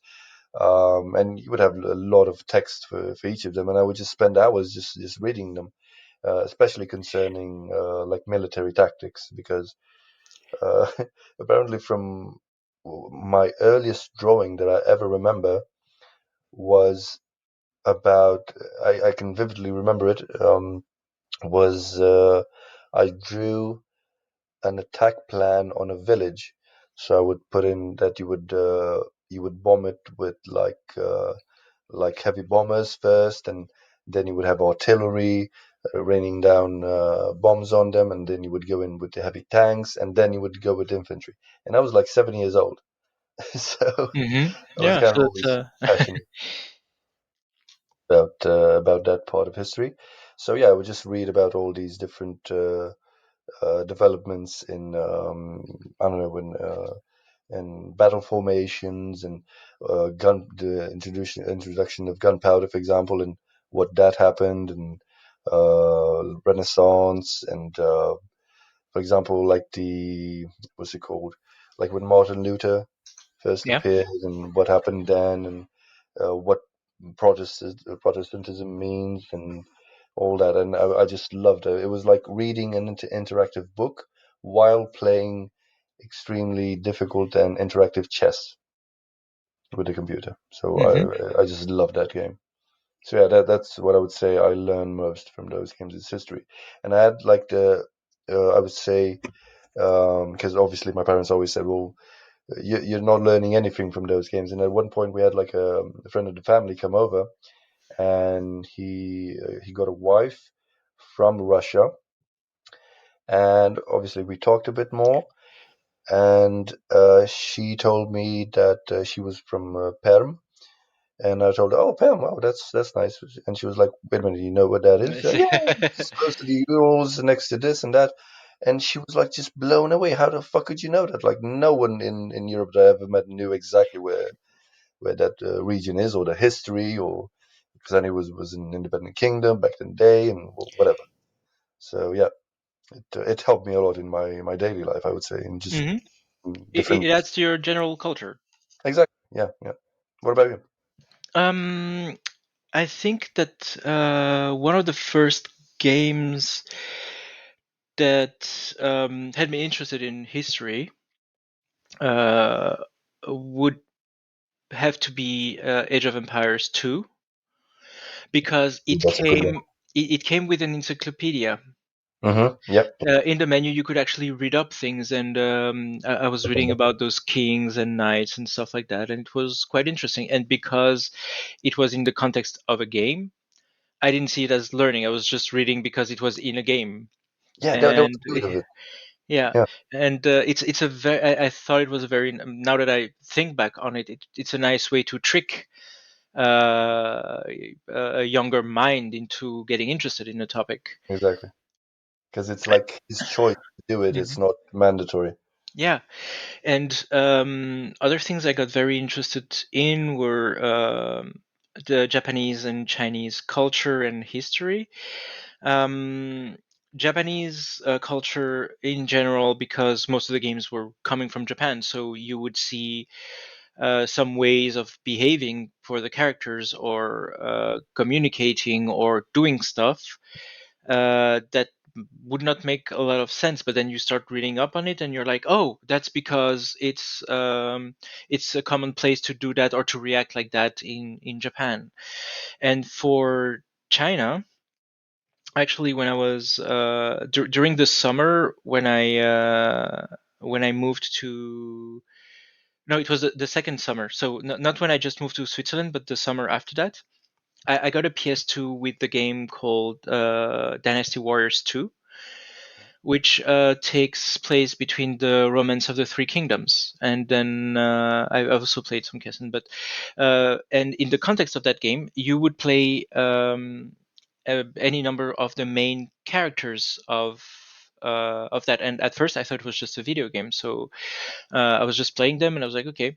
Oh, I like those battles. I like this story, and I like this character in particular, or oh, that kingdom seems interesting. Oh, those look like assholes. I don't really like them.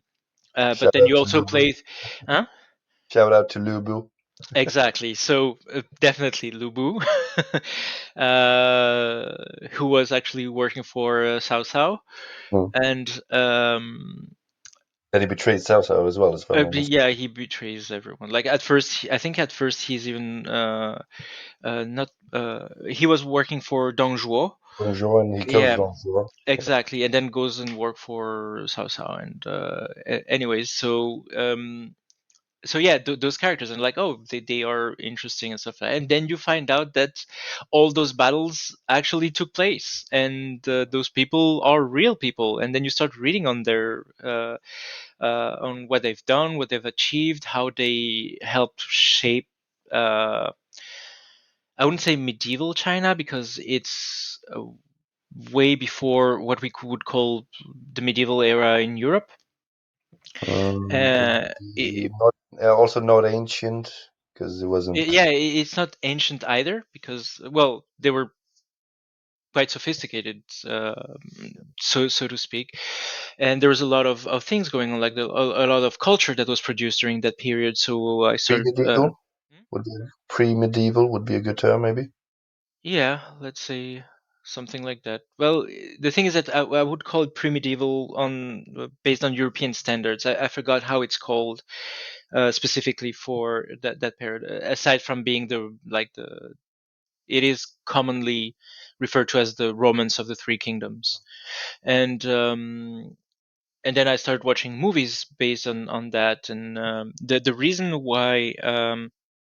Uh, the Japanese would make games because it was a Japanese game, Mm. Yep. basically. It's because it's a fascinating period of history that is very, or at least for the longest time, was very popular in Japan.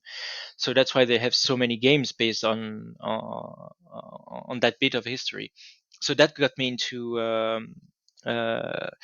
Chinese culture, and the year after, when I got back to school, um, oh, it might not have been summer. Actually, I think it must have been like fall or winter holidays during the first year in Switzerland.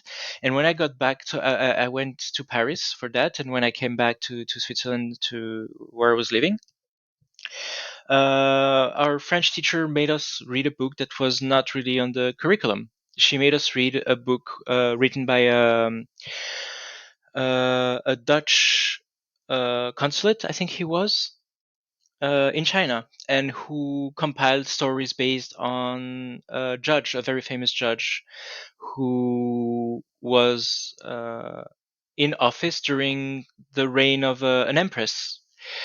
And I was just freshly discovering Chinese culture, and I was like, "Oh, cool! We're going to read something that is not from like a French author."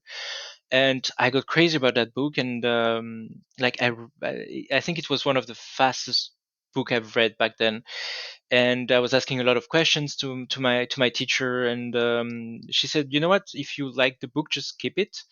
And the next lesson, she brought me like three more books of that same series, and I was, oh, there's more. And actually, yeah, it's there's a lot of it's called in English it's called D, the Judge D. Mhm.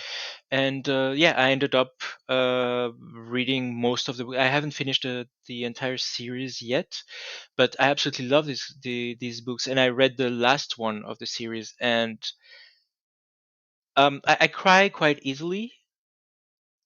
And the last book killed me. Like it was not because the story was over, but because of what happens in the book. I was like, oh, I'm glad I'm reading this as an adult, because as a kid it would have crushed me. I could not have I could not have gone through that story as a kid. Anyway, the other is named Robert van Gulik, if I remember properly. I don't have it from the top of my mind now. But anyway, so it got me into Chinese culture, so I started trying to emulate that. So I started drinking teas that I would buy from Chinese stores, and I started reading up on tea ceremonies, that more of the Japanese version of it. I started getting interested in aesthetics that were coming from China or Japan, like how they build gardens, for instance, and stuff. And it became, for the longest time in my life, um, something that would I would picture as a place of peace and quiet, and Mm. of cultural enlightenment, because everything that came from there felt to me as it was more refined. It's not something that I don't see it that way anymore, because I grew up. But Yeah. back then it felt like that. So when I was making myself green tea, jasmine green tea, and stuff, I was feeling more relaxed. It had an effect on me because of how I was feeling about the culture. And I was also living. The building next to mine was the Japanese consulate in Geneva, Oh, nice. and they were organizing a lot of events. And I even played against a Go master. She was so good. Like, she did the thing chess masters do, when they play 20 games at the same time. So Mhm. you have 20 people sitting around the room, and she just go, table from table, and plays Yeah. it. And yeah, most of us were out after, like, I don't know, maybe 10 to 15 minutes. She was left with like the seven who knew how to play Go. And yeah, I got involved into a lot of things. And I feel like it opened me to new cultures at a very young age, which now translate into me, I guess, mm, being interested in learning more about cultures in general. Not I was zeroing in on Japan and China when I was younger, but with time I opened to way more cultures. And it is something, when I discover a new culture I've never heard about, or if I discover new things about something that I felt I knew quite well, it brings me a lot of joy in my life. And another game that was more like a fantasy game, it's called Lord of Magic. It's an older strategy game. And in that game, you had a lot of mythological creatures.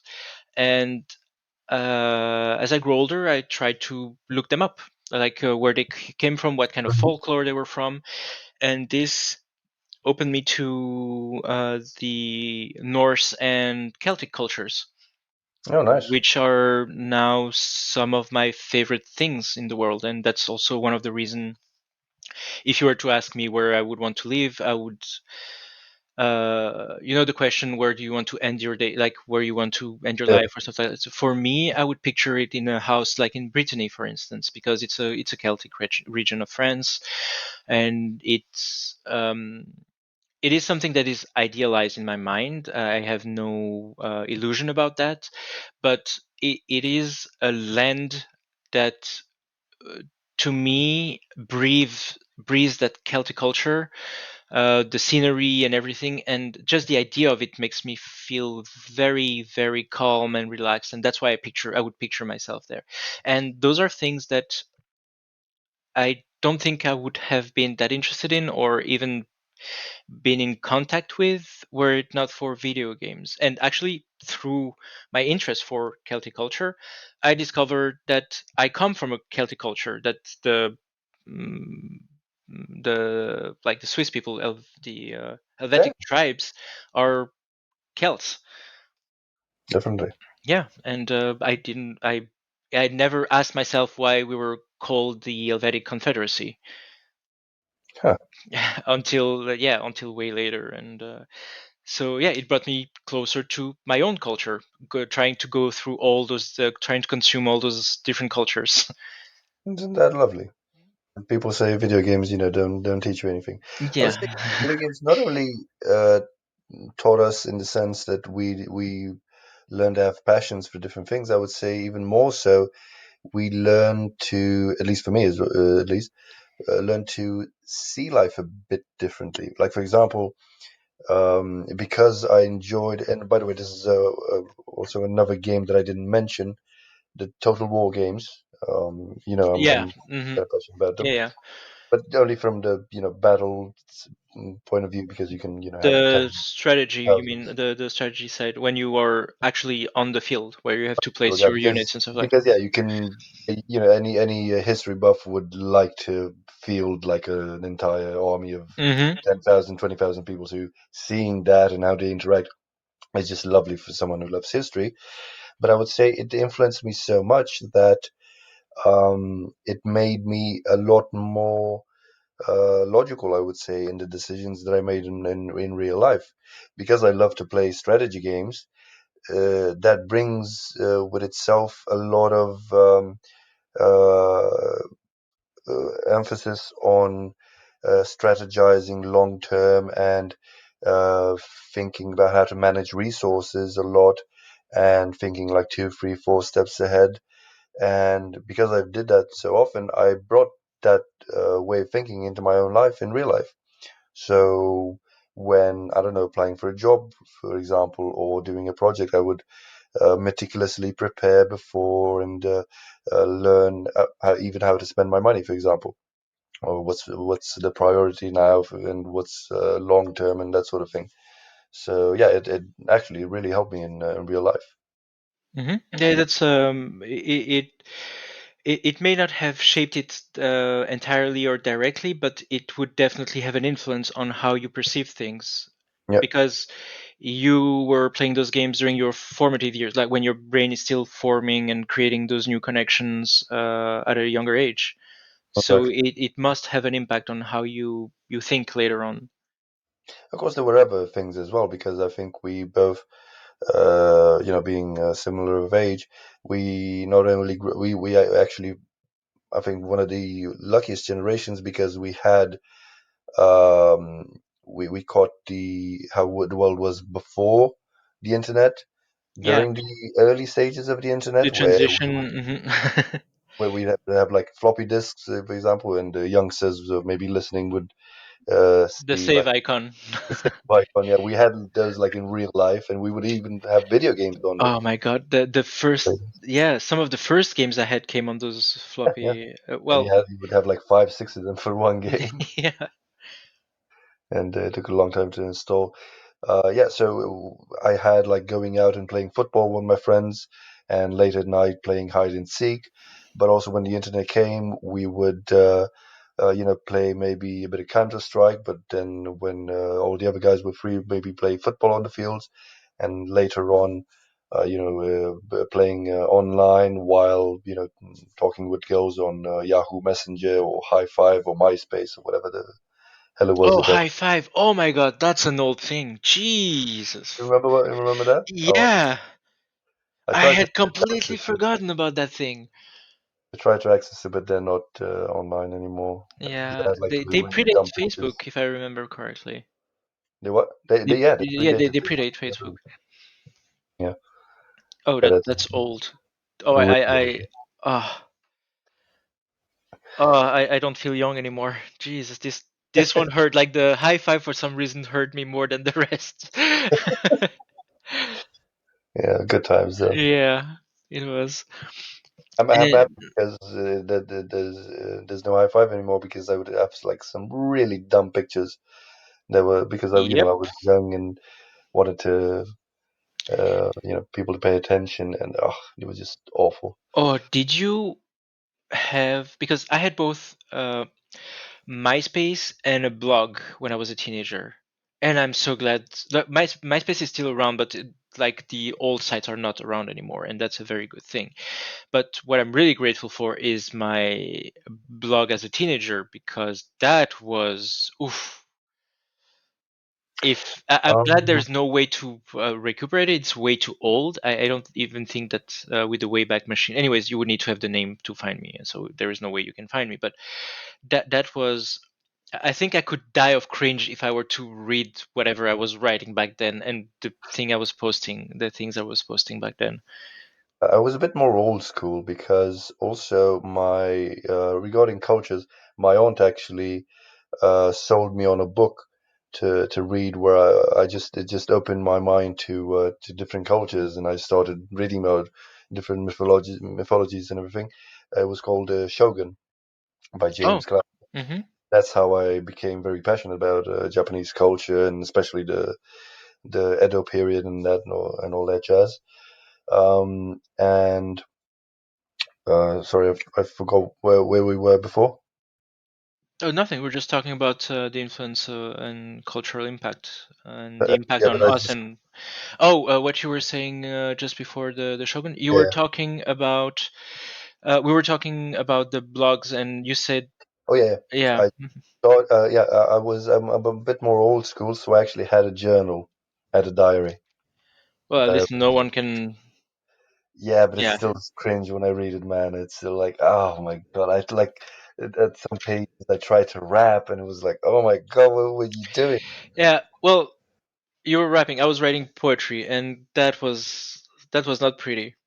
When I got a bit older, we got introduced to Les Fleurs du Mal from Baudelaire, Yeah, which instantly became my favorite. And so I thought, hey, I can do that. Nope, sure. I can't. That was not good. And when I was a teenager, I used to write love letters. Oh, No, that's not a good thing. real love letters? Huh? Yeah, Like, real love letters. damn, Like son. I was dating, like I had girlfriends and stuff like that, but I exclusively wrote love letters to girls I could not get. Once I had like exhausted every other options, I could not see how I could get to them. I would write a love letter, and yeah, I for all of the ones who turned me down after reading my love letters, no hard feelings. I deserved it. Like you didn't deserve to read that. You had done nothing wrong. Yeah, I tried not a love letter, but I tried to write poetry back in like the fourth grade. And something between the fourth grade and the sixth grade changed. And from the sixth grade onwards, my love letters were just slapping you on the ass. Apparently, it worked a lot better than sending love letters because some of them didn't kick me in the nuts. So, yeah, sometimes it worked. Well, it's oh my god, the teenage. We need to have an episode just on the teenage years and the stupid things I we don't were know, doing. man. It's super fucking cringe. I don't want to deal with that shit. I Well, even people tried to may have a fucking. good laugh out of us. Wait, they definitely will for my sake. They would try to leave to run away from home at one point. This is just as a preview. And I was, I think, 12 years old. And I just told my parents, "Fuck y'all, I'm tired of it. I'm going on my own." And they told me, like, "Fine, you can leave. And where are you gonna live?" "I'm gonna live in the sewers. I saw a documentary on TV. I can get Oh, by." right, in Bucharest, this was still something that was fashionable. People living in Yeah, the well, I sewers. didn't. Yeah, I didn't live in Bucharest at the time. I was living in Reșița, so we had. I'm guessing cleaner sewers and less people. So hey, I have a lot of real estate. So fuck off. Did you have And sewer people as well in Recica? no, no, not really. Hmm. Maybe a few, but we had a lot of woods, so I would get by. But yeah, they told me like, look, you can leave. It's fine. You're an adult. They would fuck with me, and they would say, but uh, you can't leave with anything that we bought you. So just something that you had for yourself. And after like an hour of trying to pack and them telling us, no, this is ours. We bought you this last year, this Christmas, and that. I ended up with like a pair of underwear and a vest, and that was it. And I was like, okay, that's too few resources to leave. Okay, I, Fine, I'll deal with you for a bit longer. uh, I'll eat the damn broth. Just leave me alone. Yeah. And Another thing I wanted to broach on, we might not go deeply in because I'm not sure there's a lot to say about it, just like that. I do have a gripe with the depiction of video games, whether it be in mainstream media or in movies, not for the same reasons. Mainstream media mostly because of the rhetoric that comes with it, and oh, video games make people aggressive, and they The make them, classic one, yeah, yeah, the from like the old, 1980s. Yeah, yeah, but it's something that is still said today, and it is. I know. I've yeah. even had like a almost like a fight with a friend of mine, a lady friend, that wanted to get a bit invested in video games, and I told her that I just gave her an example of GTA 5, which generated about, I don't know, 400 million euros, if I'm not mistaken, something like that.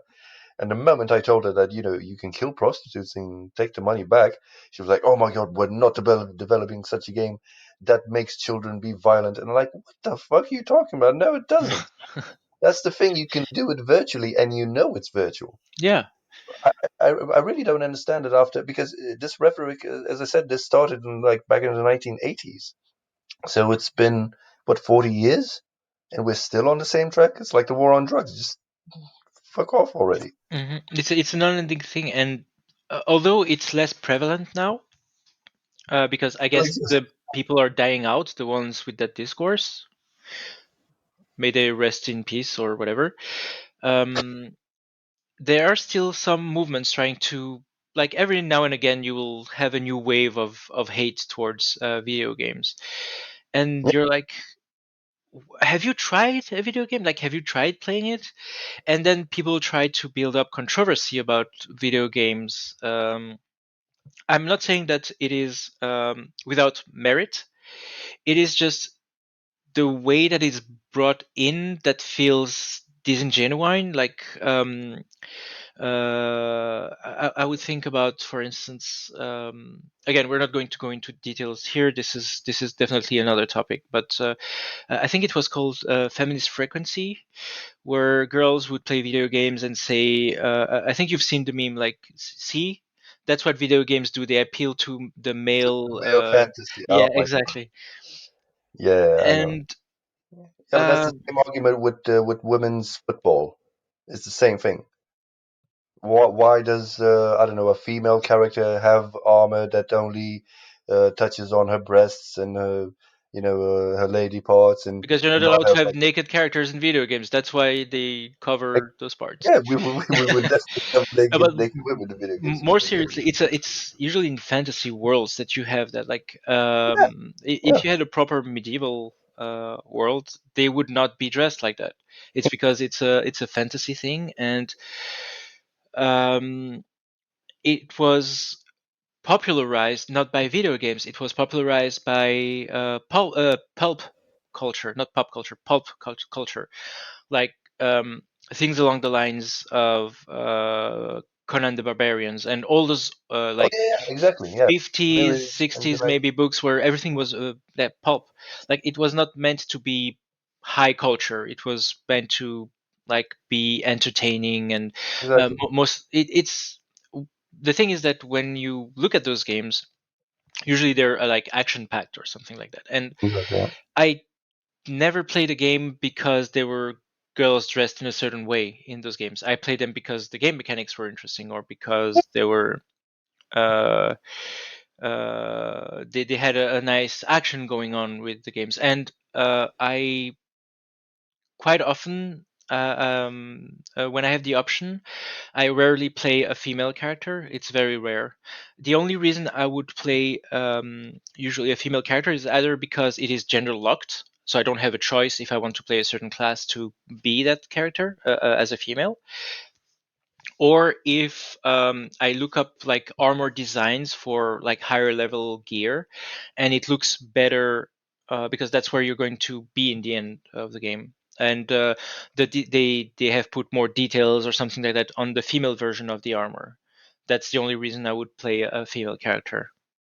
Yeah, but I don't know. From my point of view, to be honest, I'm quite sick of it, because it's gotten to a point where if I'm going to play a game, and again, games nowadays are quite expensive. I mean, you're paying at least 60 euros or pounds or whatever dollars for a game. That's not even including DLCs and maybe like a season pass. That's another topic entirely as well. Yeah, that's for the monetization when we were going to talk about monetization of games. Yeah, but what I mean is that if I'm paying that much for a game like that, if the game itself presents, I don't know, maybe tries to resemble reality, for example, like Red Dead Redemption 2. That's a perfect example. It presents the Wild West. Like you're killing motherfuckers left and right. You're robbing trains. You're taking suffragettes and tying them to your horse and throwing them to the alligators, which apparently now it's almost illegal because the guy who posted it on Facebook got in huge problems. Some people he promotes violence. Like really, bitch, it's a fucking video game. Get off your meds. Yeah, and if this is something that happened in the past and you're playing through a somewhat historical video game, it doesn't mean that it condones that, and it just means that this is something that happened and they just Yeah, integrate it into the game. And brushing it under the rug or not showing it doesn't make it not happen. Like it has exactly. already happened, and But just because you saw that, like it, you will be like, I'm pretty sure your reaction was maybe at first, "Oh, I can't believe I can do that in the game," and you might be laughing, but then you'll be like, "Fuck!" Like to think that back then people were allowed to do that, that would be my reaction, and not, "Oh, I'm going to go out and do that now. I'm going to try it and rope someone in and put them on a horse and go and throw them to the alligators." but you would only say that if you knew that actually happened. But that never Yeah, fucking happened. So why care? But for me personally, why I really feel offended about this is I really love Red Dead Redemption 2. Like it, I really fucking cried at the end. Like seriously, there were parts of it where I just straight up cried because it was an amazing game and it made you feel like you were that character and you got involved in the story and everything. It's a movie about gang, or not gang robbers, about outlaws in the wild, well, not Wild West, but at the end of the Wild West hmm period. Very complicated story, beautiful, uh, and you don't have whores in like a whorehouse or like a saloon. Like one of the staples of the Wild West, you didn't have it portrayed there while you're trying to show history. Like, what is that all about? Give me some bitches. they were maybe scared of being censored, which is odd coming from Rockstar Games. Yeah, Or why maybe not? it is also possible that because of maybe a temperance movement or something like that in that specific period, this was going out of fashion, like those houses were closed or something like that. No, trust me, they I weren't. don't know. I haven't played the game and I haven't read up on I can that assure part of you, history. whorehouse brothels have been and will always Towards be. the end, are you sure? Yeah. Oh yeah. Okay, I might mean, be. one of the cities that you play in is like a version of New Orleans. Don't tell me New Orleans in like the late 1800s you didn't have brothels. I don't know. We should look it up. I did. You did have brothels. Okay. Yeah.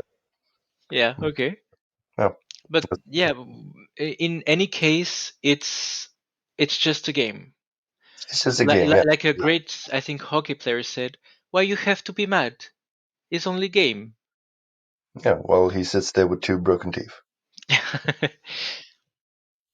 And I do understand why people might take umbrage to certain depictions, but just because you are offended by it doesn't Doesn't mean you're right. mean doesn't mean not that you're right. It's a feeling. You can what you feel is what you feel. Like it's not right or wrong. It's just what you feel.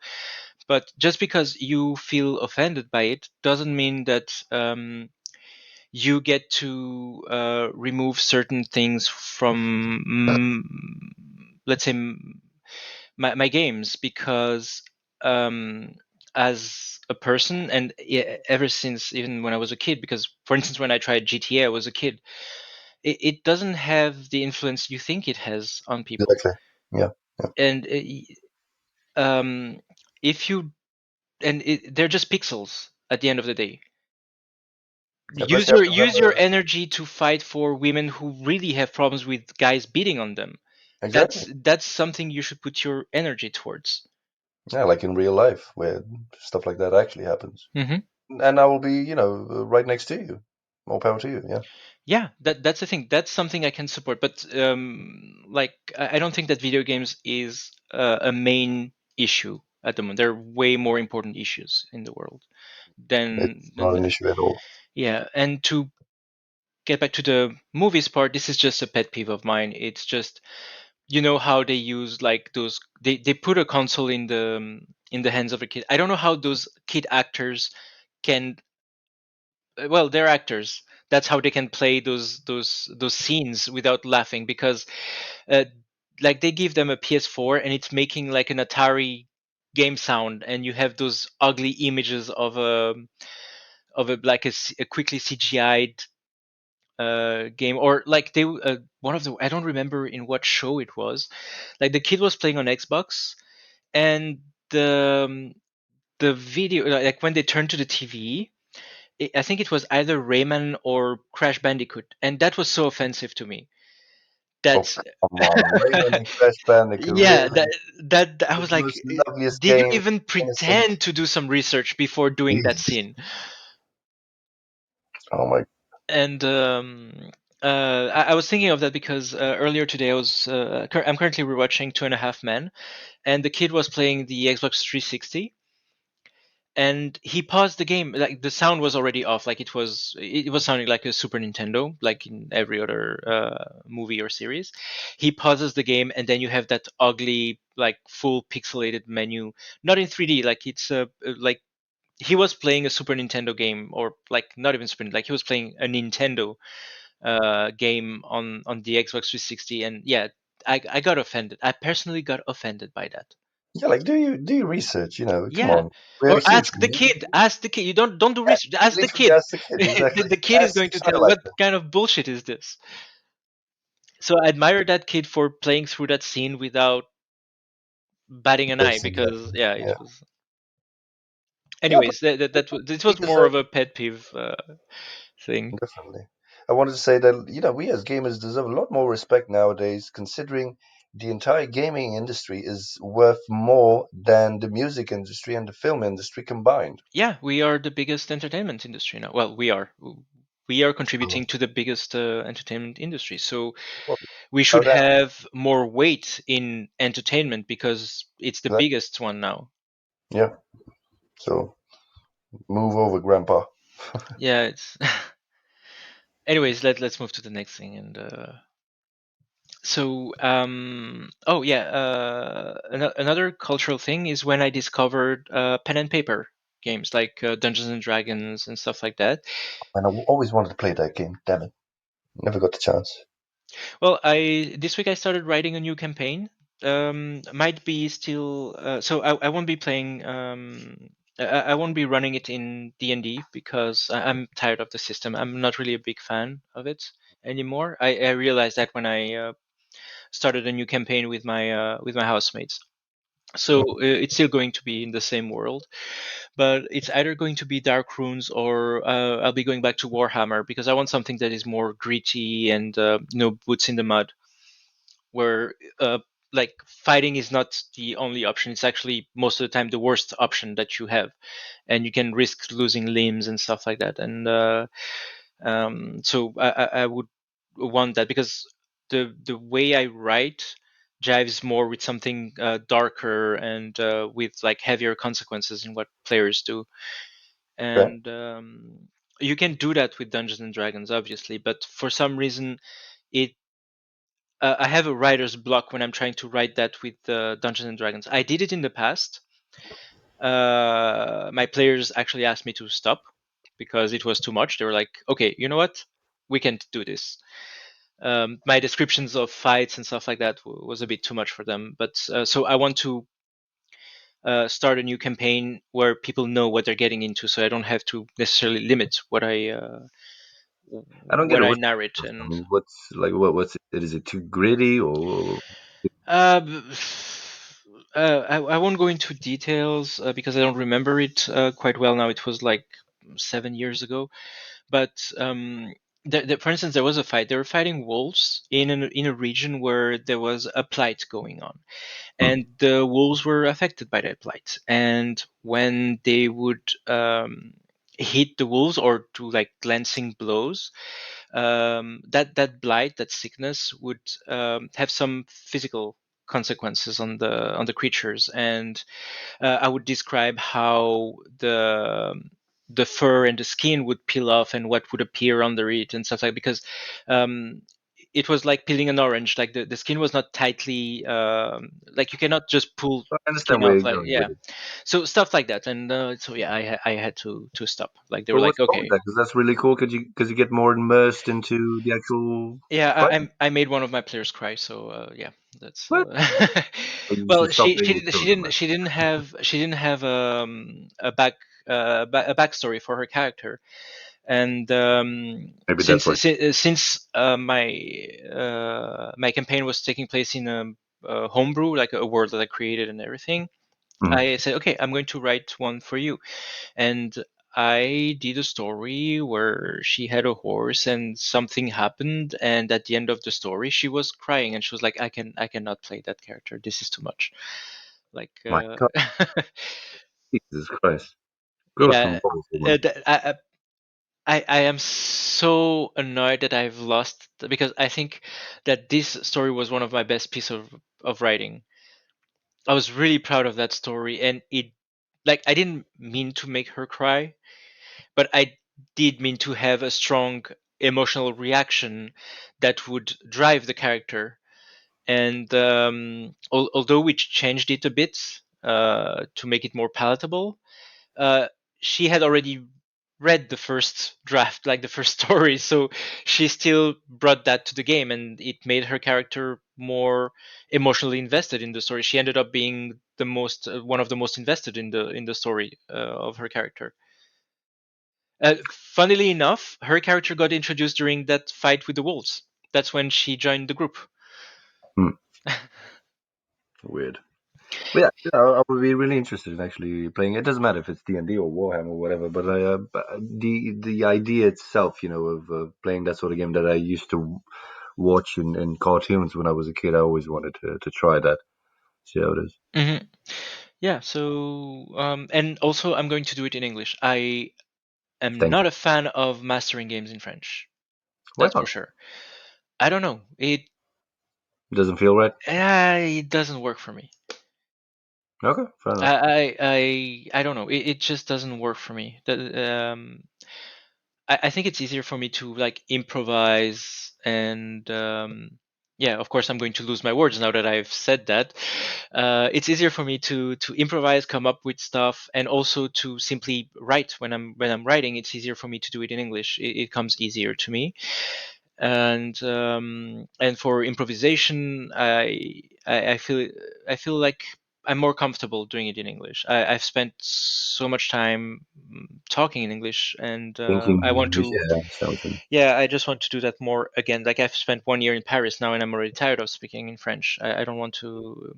Yeah, it's But it would just feel like a glove. it is my mother tongue. I have no problem speaking in French. Although from time to time I do forget my words and I have to think, okay, I have the word in English. How would you say that in French? And or there is no equivalent in expressing certain things.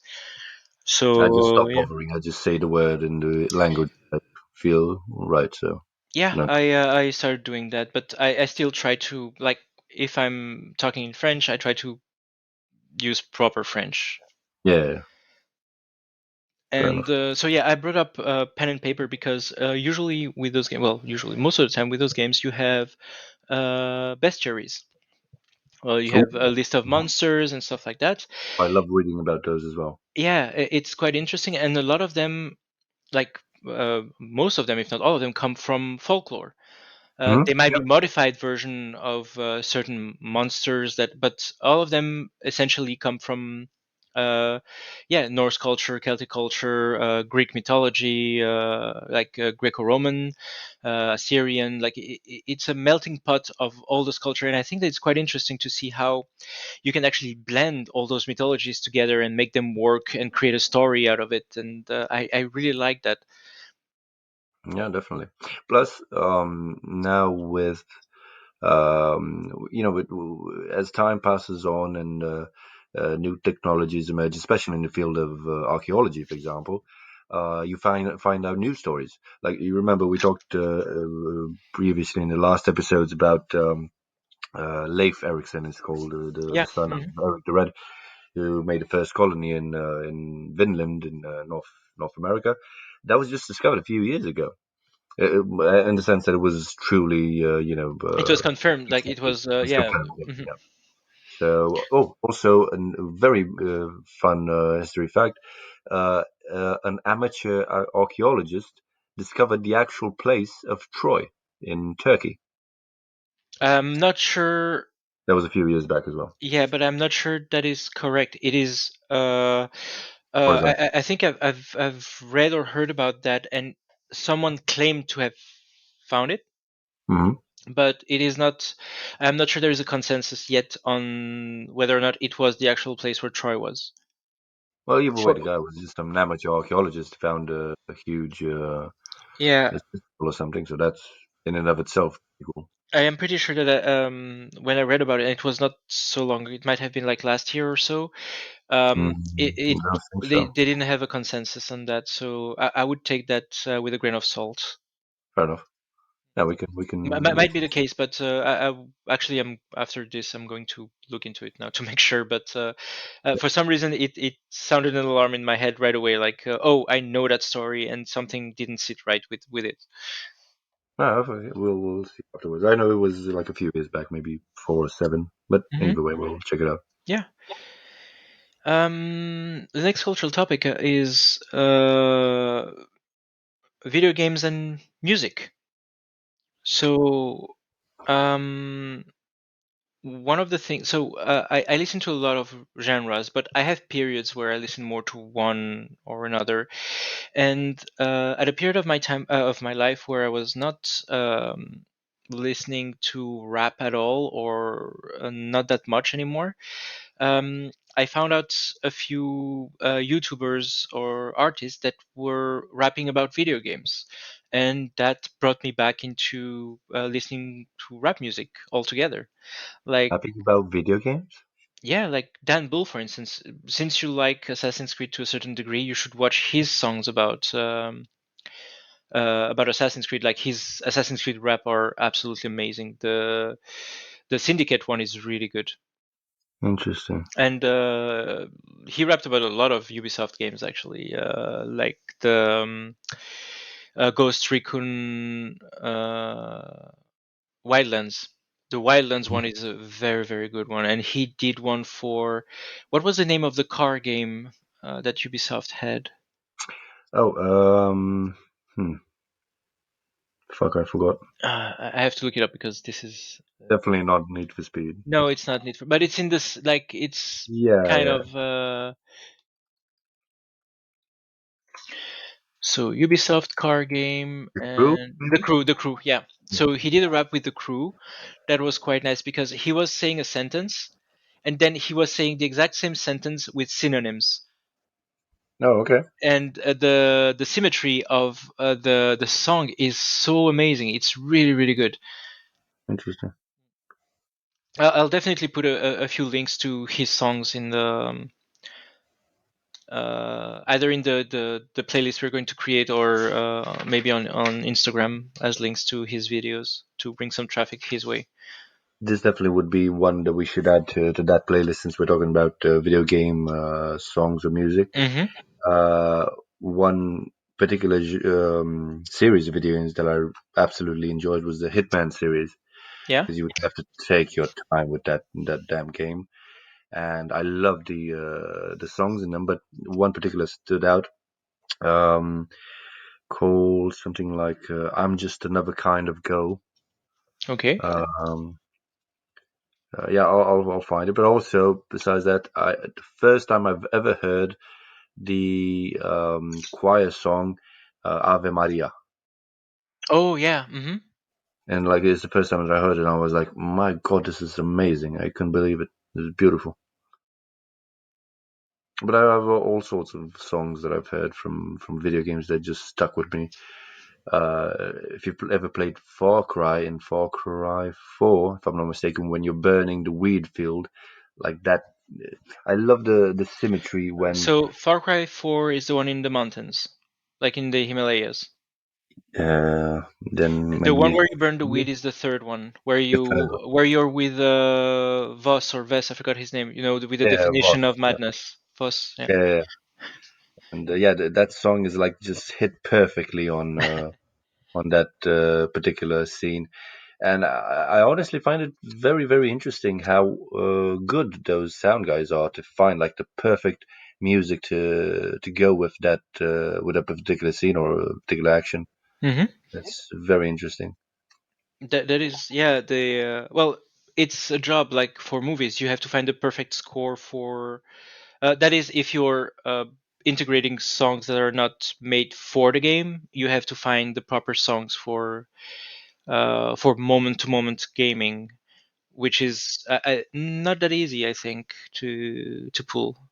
No, definitely. And I would say, for me at least, the best soundtrack that I would say for a game that had to be made from scratch would be the Hitman Blood Money, Hitman in general, but Hitman Blood Money game was it had like the perfect sound effects on particular jobs that you had.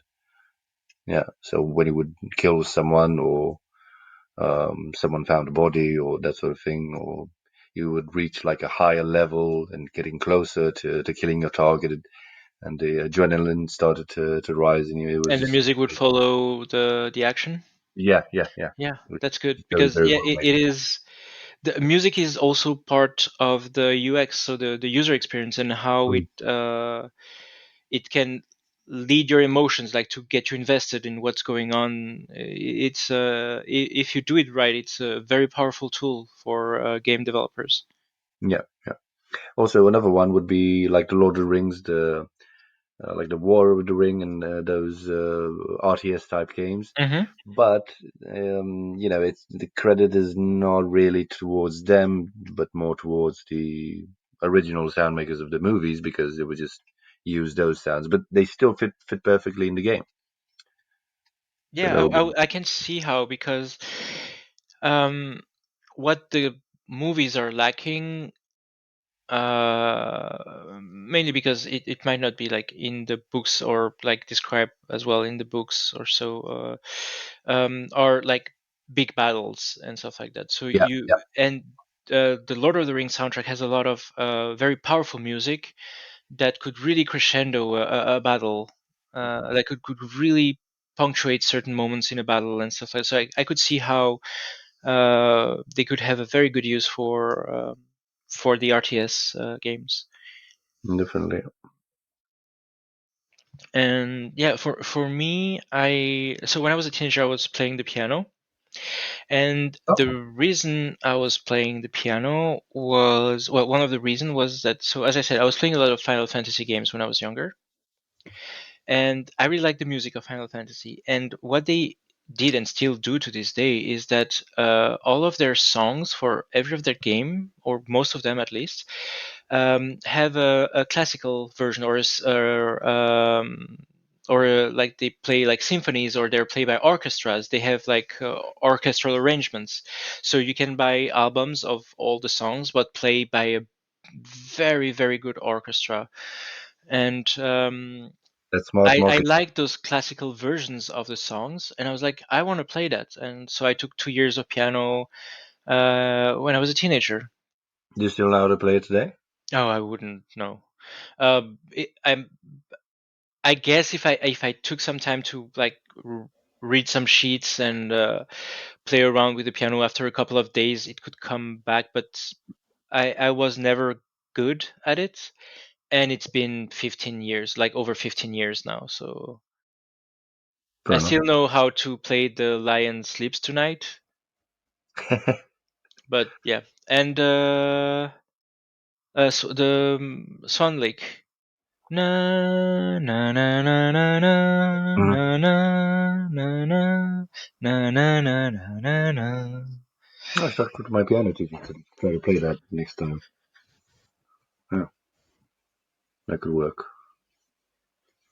I think one of the songs that I really liked playing when I was a teenager was Canon in D. Canon. Yeah. I Uh, don't. I still can't understand the similarities between. Well, not the similarities, but I can't translate the what do you call it? Like the notes in English to Romanian, yeah, for example. the It's a letters that they difference. use. Yeah. But the Canon in D is a song that is used a lot. I think it's called in the US. It's called the graduation song. Okay. Can you hum it? How does it go? It go like no, I can. I think it's easier if I just send you the song and you can listen to it. It will be. Mhm. You do have, yeah, you do have Spotify here. Like you can just listen to it real quick. Yeah. Yeah. Sure. Uh, if you're going to put it on speaker, just mute yourself so that we don't get a copy strike of us using copyrighted music or whatever. Sure. And yeah, in the meantime, I'll just continue real quick. So that was for the like classical music. Um, and again, it introduced me to a lot of not only classical music in the Western sense of things, but also in the Eastern sense, like classical Japanese and Chinese music, which I liked a lot when I was a teenager and a young adult. I would listen to it to relax and stuff like that. But when I listen to it now, I it somehow it has lost its appeal. I still enjoy it, but it doesn't have that magical effect on me anymore. And other stuff that was influenced by my liking of video games is so I was listening to metal in general when I was younger, and One does. yeah, and I mean I still listen like not later than today I was still listening to it, but uh, I was listening to more like let's say classical metal. I don't know how to describe it better. Like What would be like Black Sabbath or what? yeah, like the regular bands, and then I discovered power metal and symphonic metal, and the fact that a lot of power metal bands sing about like epic stories and stuff like that. Me playing video games made me, I think, more receptive to that kind of music. So it opened me to listening to that. And um, then through symphonic metal, I started listening to some bands that had more like operatic voices. And then I just started listening to opera altogether. Hmm. Yeah. I really like Bucharest because going to the opera was really not that expensive. I've never been. It's really nice. I really like it. Hmm. You should definitely give it a try. I've never been to an opera play, I have to admit, but I would definitely give it a go. Yeah. Been to theatre, of course, but never opera. Hmm. Maybe because they're all the Italian or German or whatever the fuck they speak. Yeah, it was a bit like had I not known a bit in advance about the stories, I am not sure I would have been able to follow because like when you go to the opera, at least in Bucharest, it's like that. You do have that. You have subtitles. Like you have like I don't know how to explain. Like you have a screen. It's a very discreet one, but you have the lyrics going through in Romanian, like so that you can understand what they're singing about. I don't think I can understand it even in Romanian. I've tried once to listen to it on YouTube, but I can understand it. Just because the way they sing it is just difficult to Oh no, make out. it's just to help you like follow the story along, like you know what's happening. Oh, okay. But Yeah. I just went there because I just enjoyed listening to the music. It was very nice. Hmm. Yeah, well, I would give it a shot. Why not? Hmm. I would say usually with video games, whenever I would hear like a song that I really liked, I would immediately search it on YouTube and just add it to my playlist. Hmm. One of And as the a yeah. Uh, Speaking of opera, one of the things I really want to do is, Ride of the Valkyr? Isn't Valkyrie? Yeah, Ride of the Valkyrie. Yeah. So that song is part of an opera talking about Siegfried. I think it's the Ringer, the name of Ring, something like that. And that is a very, very, very long. The entire piece is an extremely long opera piece by Wagner. Mhm. And when I say long, it's not 2 hours long. It's like I don't remember. I want to say 7 hours, but I think it's more than that. No, come on. But An entire play, yeah, and you have to sit 7 fucking hours for the entire play? Der Ring des Nibelungen. Yeah, that's the right Oh, thing. that can be. Huh? That can be. Yep. Well, But I'm going. the I'm play. looking it up because it is. Oh, come on. Do you get a break or Uh, give me something? Just yeah, can't sit there. I'm trying okay. The ring cycle lasts 17 hours. God damn. Yeah, and this is something I want to do at some point. It is hard to find a place where they would play it entirely, like in one go, and also I wouldn't be able to sit like for that long. But it would be nice to find a theater that would play, like, let's say, over a week, and every evening they would play like a, let's say, a chapter or a bit of it, like, and over the course of a week you get through all the story. Phew, that sounds like a challenge. Yeah, if you haven't been to the opera yet, don't obviously you're not going to sit through 17 hours of opera.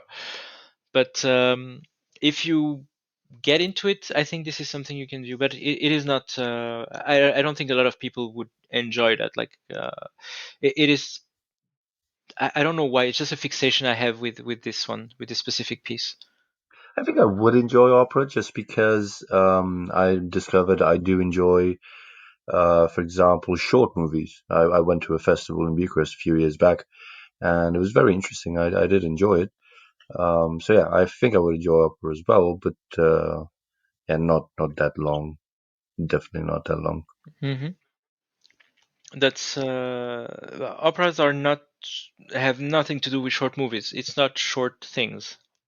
No, no, I know. I'm just saying that I can appreciate the art behind it more than Okay, yeah, then definitely.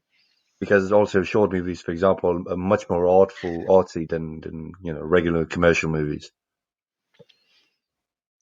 Um, At least with the festival that I they went. they are, because usually the um how it's called, the guy doing the movie, Director. the director has more freedom in what they have more freedom in what they want to do, because in how they can run things, because usually they're their own movie. But um I wouldn't conflate more artsy with better, because a lot of them have their head up their own asses. True, true, true. But at least for me, the ones that I saw were quite Mhm. interesting in the sense that it just gave you a different perspective on movies that you've never Yeah. had before. For some reason, it doesn't work for me. I liked it. And I'm not saying that I've never enjoyed any, but if you ask me now which one did I enjoy, I was like, I could not even answer that. That's how little impact it has had on my life. And I know that most of the ones that I've seen were like, okay, this was a complete waste of my time. I didn't need to see that. That's how I feel about most movies nowadays, unfortunately. Yeah, that's that's definitely something. Very long. Yeah, we're pushing 3 hours and 40 minutes. I would suggest we enter the last bit, Yeah. and maybe we can try and power through it, and then eventually come back to it some at some other point in time, and keep it under 4 hours. So, uh, yes. 2 hours 38, not 3 hours. Yeah. Yep. I thought you said Uh, more than 4 hours. so the last part I was thinking of like rabbit holes and miscellaneous things regarding like video games or geek culture. Um, Would you what? say? Yeah. Sorry. Please go ahead. No. You go. I was thinking because I noticed. See, for example, friends that I have. Uh, do you think being more, how should I put it, geeky, but not geeky in the sense that like 80s movies kind of geeky, but nowadays geeky has to do as well with video games in the sense that can you enjoy video games but not be a bit geeky or vice versa? It depends. I would get, I guess, on your definition on how you see the word geek. But if you're a geek or a nerd about something, or let's say if you enjoy something to a certain degree, you become a geek about it or a nerd about it. Yes, yeah, So I don't understand that. I don't really get that. So if it's just you have a it's passion for just something, what it you is become a geek. now. Um, the general consensus for a very long period of time was that it was a bad thing to be a geek, Yeah, yeah, which true. is something that is, I think, over the past, I would say, 10 years has changed a lot. The vision of it. So the negative connotation it had may no longer apply. So I don't think you can play video games or read books or enjoy certain things to the degree we do without being called a geek or a nerd about it. But it doesn't mean like, oh, you live in a basement and you don't have friends anymore. It doesn't have that connotation anymore either. It just means that you're invested in that specific hobby. Hmm. I found it very interesting how, as you well put it, in the last 10 years, the word geek has completely changed its meaning from being like pejorative to like something pretty cool, and it's actually grown as well with the emergence of Facebook. Because like, who's the biggest geek in the world other than Zuckerberg? So I'm not sure he was ever seen as a model to emulate, not as a but model to emulate, but in the sense of power and influence that he exerts yeah, okay, yeah, and I has see what you exerted mean. in the last 10 years, that made it so that, hey, wait a minute. So if I'm a gold digger now, I'm actually going to look at geeks and see if they're actually really good at something because apparently they're going to make bank in a few years. So I want to capitalize on that. Or if you're just a regular person and can see that there is uh, a deeper, like a bigger world into like the geek culture than just nerds being with their glasses and playing in basements. Like Yep. everything we talked about tonight, like the culture and what it brings, and it. Um, I think that when we present things as being interested in video games, that's what people would stop at first, and they don't Yeah, understand that, hey, we actually educate ourselves on a lot of different topics and we can have conversation on topics you wouldn't a lot of even them. think about. Yeah, yeah. And But yeah. that's the thing. Person that would appreciate people who are, let's say, geeks and like video games and present what they learn from them have to also be open-minded themselves. So it also depends on the type of person that we're talking with. You know what I mean? I don't know if that mm, makes sense.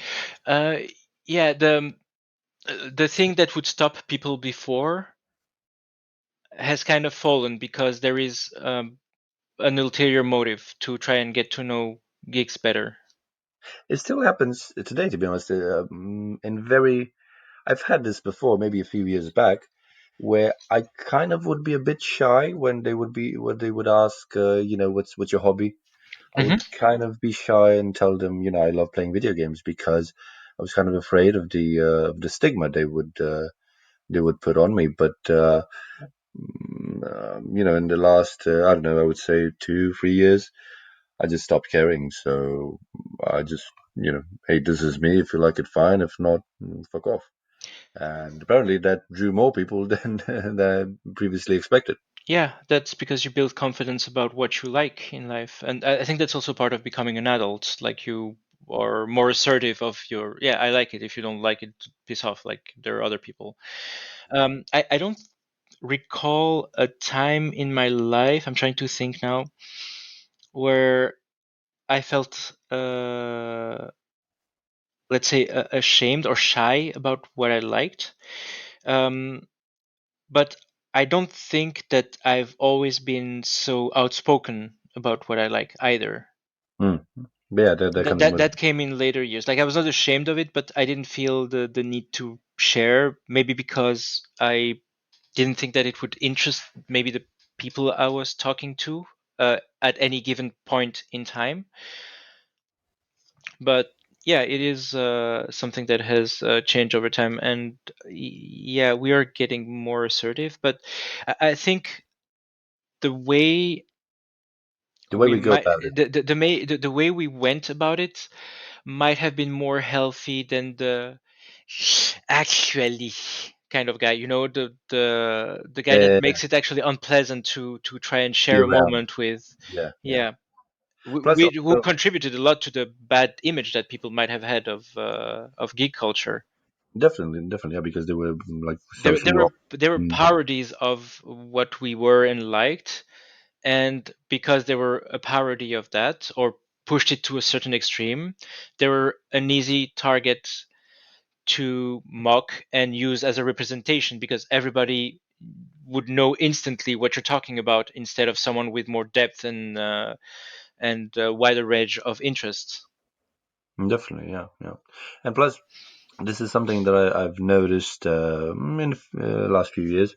A lot of my lady friends, for example, would say to me like straight up that they would be disappointed in their boyfriends playing games just because of the way they approached and they managed, the relationship as well as playing video games.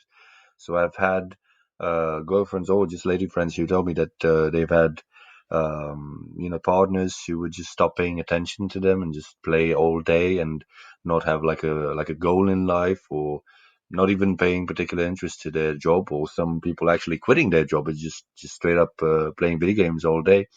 And again, that can happen to certain people if you let it, but from my perspective, that's more indicative of a deeper problem that you have, and not that video games made me do it, like in the rap song.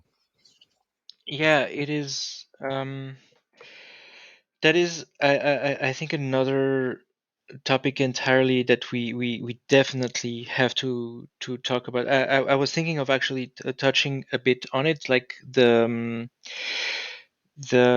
more negative sides that you can see with people that you may share that hobby with, and the psychological impact. I was going to circle back to what you said about gaming being an escape from the world and stuff like that. But I think this is going to be a too big a topic to enter in now. Um, but I do understand and agree with what you're saying. And the thing is that it projects something that still maintain the stigma that comes with the designation. Yeah, because I'm guessing, it, the way you go about it, I think, is very important, because yes, it is a form of escape if you want it to be, Yeah. but also you can escape in that world as long as you want. You have full control over it.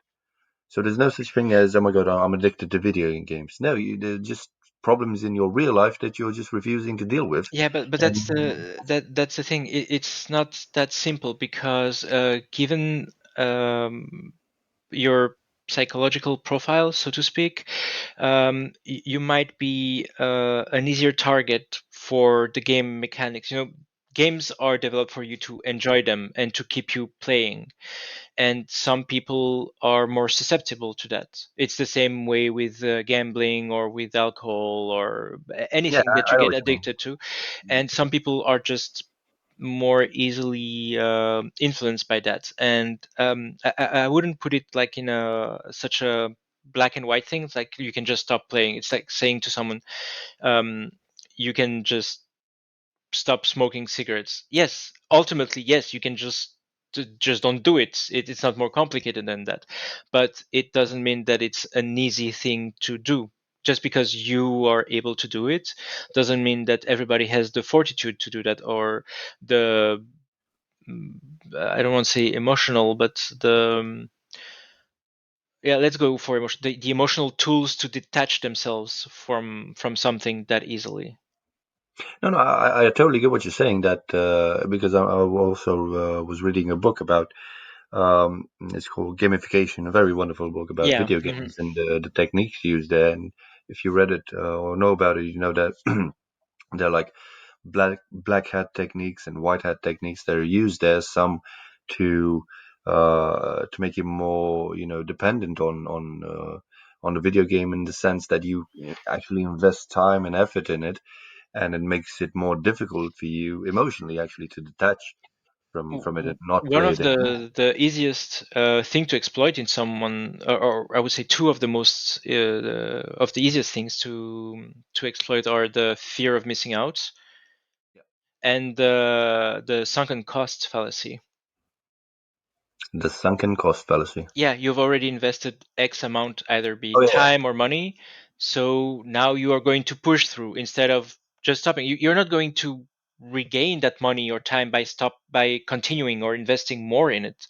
yeah, yeah. So stopping now wouldn't cost you more, and people don't see that. They're like, okay, I've already made this investment, I'm going to push through it, to Yeah, push but through with it. Yeah.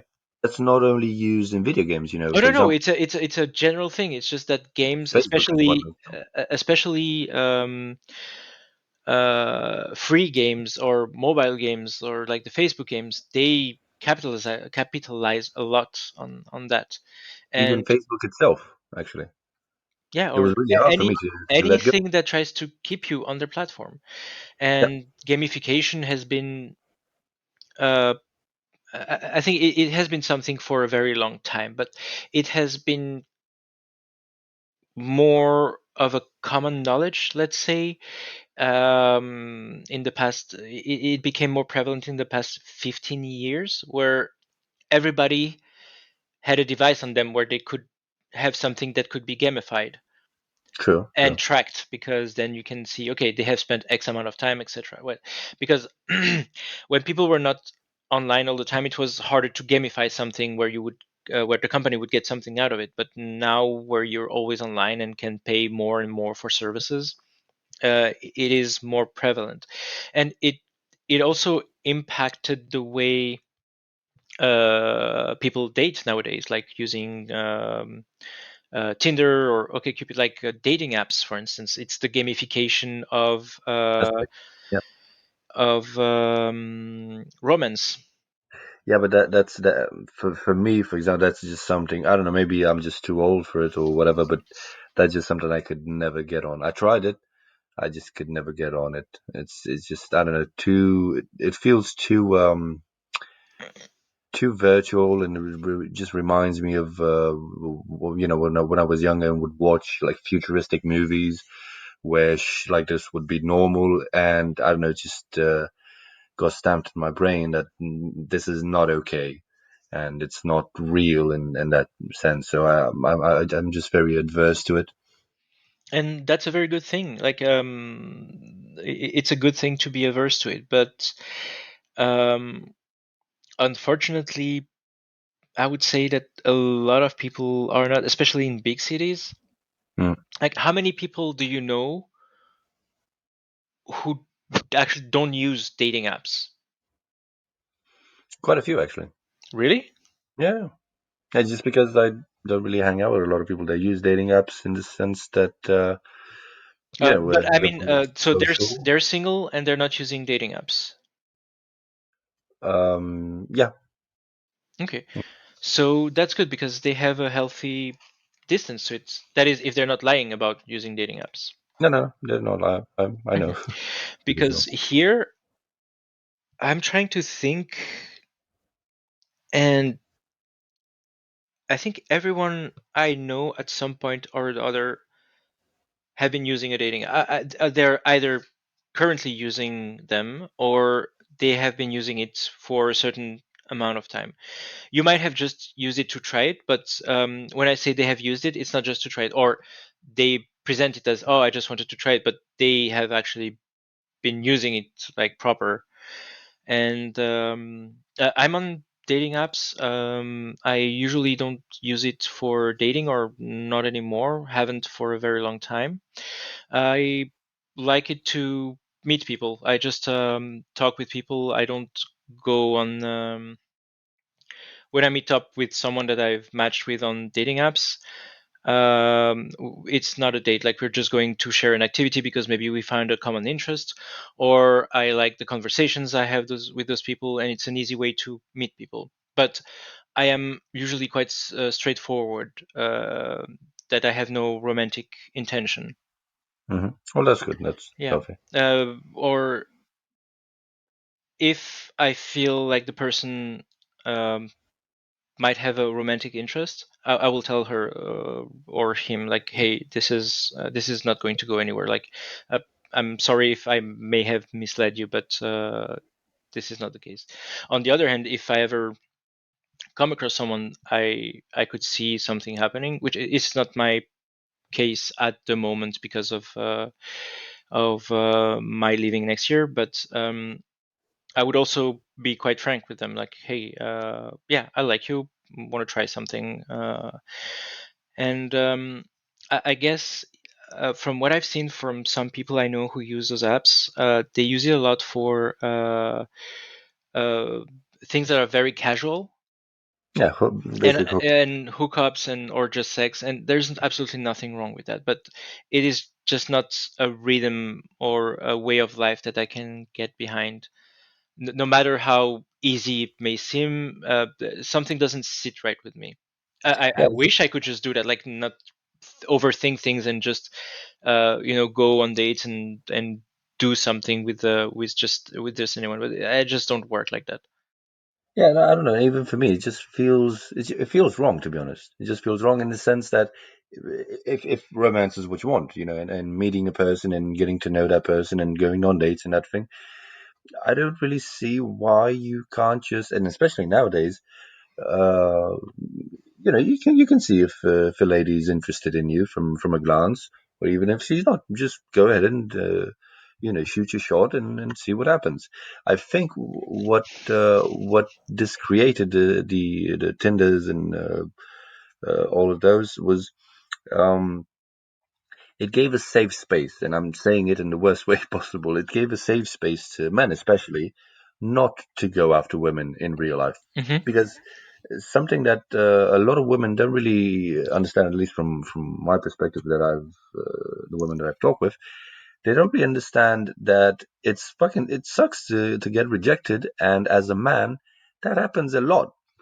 And it takes quite some time until you kind of get the confidence of going to someone. It takes an amount of confidence, to Yep. go to someone and tell them, hey, I'm interested in you in one way or another, whether you're direct, or you try to flirt or whatever. It's not that easy, and women just think it's fine, I'll just reject him right away or whatever, and yeah, he won't care, he's a man, he can get over it. And I think a lot of young people, especially, just want to avoid that completely, because maybe they've had one, two experiences in their life where Disney or the media taught them that, it's perfectly fine to act very, how should I put it, very knightly, let's say, towards Yeah. women in real Being life, chivalrous. being chivalrous, exactly, but in the way that Disney portrays it, and they get just like Good luck stone with that. cold. Yeah, they get like stone cold rejected, and their whole And they world were turns told, upside hey, down. if I do that, I'm doing things right. I'm supposed to get something in the end. But it's not a healthy thing at all either. Yeah, yeah, Yeah. and then they see Chad over there, who goes up to women, maybe slaps their asses a bit, and is maybe funny in a way, but also maybe tries to be a bit charming. But the general feeling that you get from him is that like he doesn't give a fuck, and you see that he gets loads of V, and like what the fuck, what's going on? So I'm like, okay, maybe I'll just sit behind my computer or my phone, and I'll just swipe left or right because that seems the safest way where I can't get hurt again. Yeah, I'm actually, so now that we are on that topic, just to circle back to video games and developing skills. Like some of the skills I got throughout the years, especially playing online games. I was, ever since a young age, I was quite comfortable public speaking. Hmm. I like doing presentations in class and talking to people. It came quite easy to me. Uh, and then I started playing online games, and I felt like, oh, this is nice because now I'm I'm I can use that and express some of my more personal opinions more freely, because those people, they're my people. Like, they're geeks, they're like me, they're nerds. They come, we're from the same cloth, and they can, like, they won't judge me for certain ideas I might have. Hmm. And so I became more and more comfortable expressing those opinions, or that's what I felt was happening. And then I was hit by the, let's call it the other side of the medal. Like, the same thing we may reproach certain people, like on Twitter or on online forums of discussions. um, I also ended up in echo chambers. I ended up sharing my opinions, but with people who mostly agree with me. Yeah, I And understand. so yeah, I felt like I was more comfortable talking about certain more like edgy topics. And then when I was going back into the real world, I was, the first few times people were taken aback, and I was like, oh shit, now I did something wrong. I cannot talk like that. And it made me feel like I was inadequate.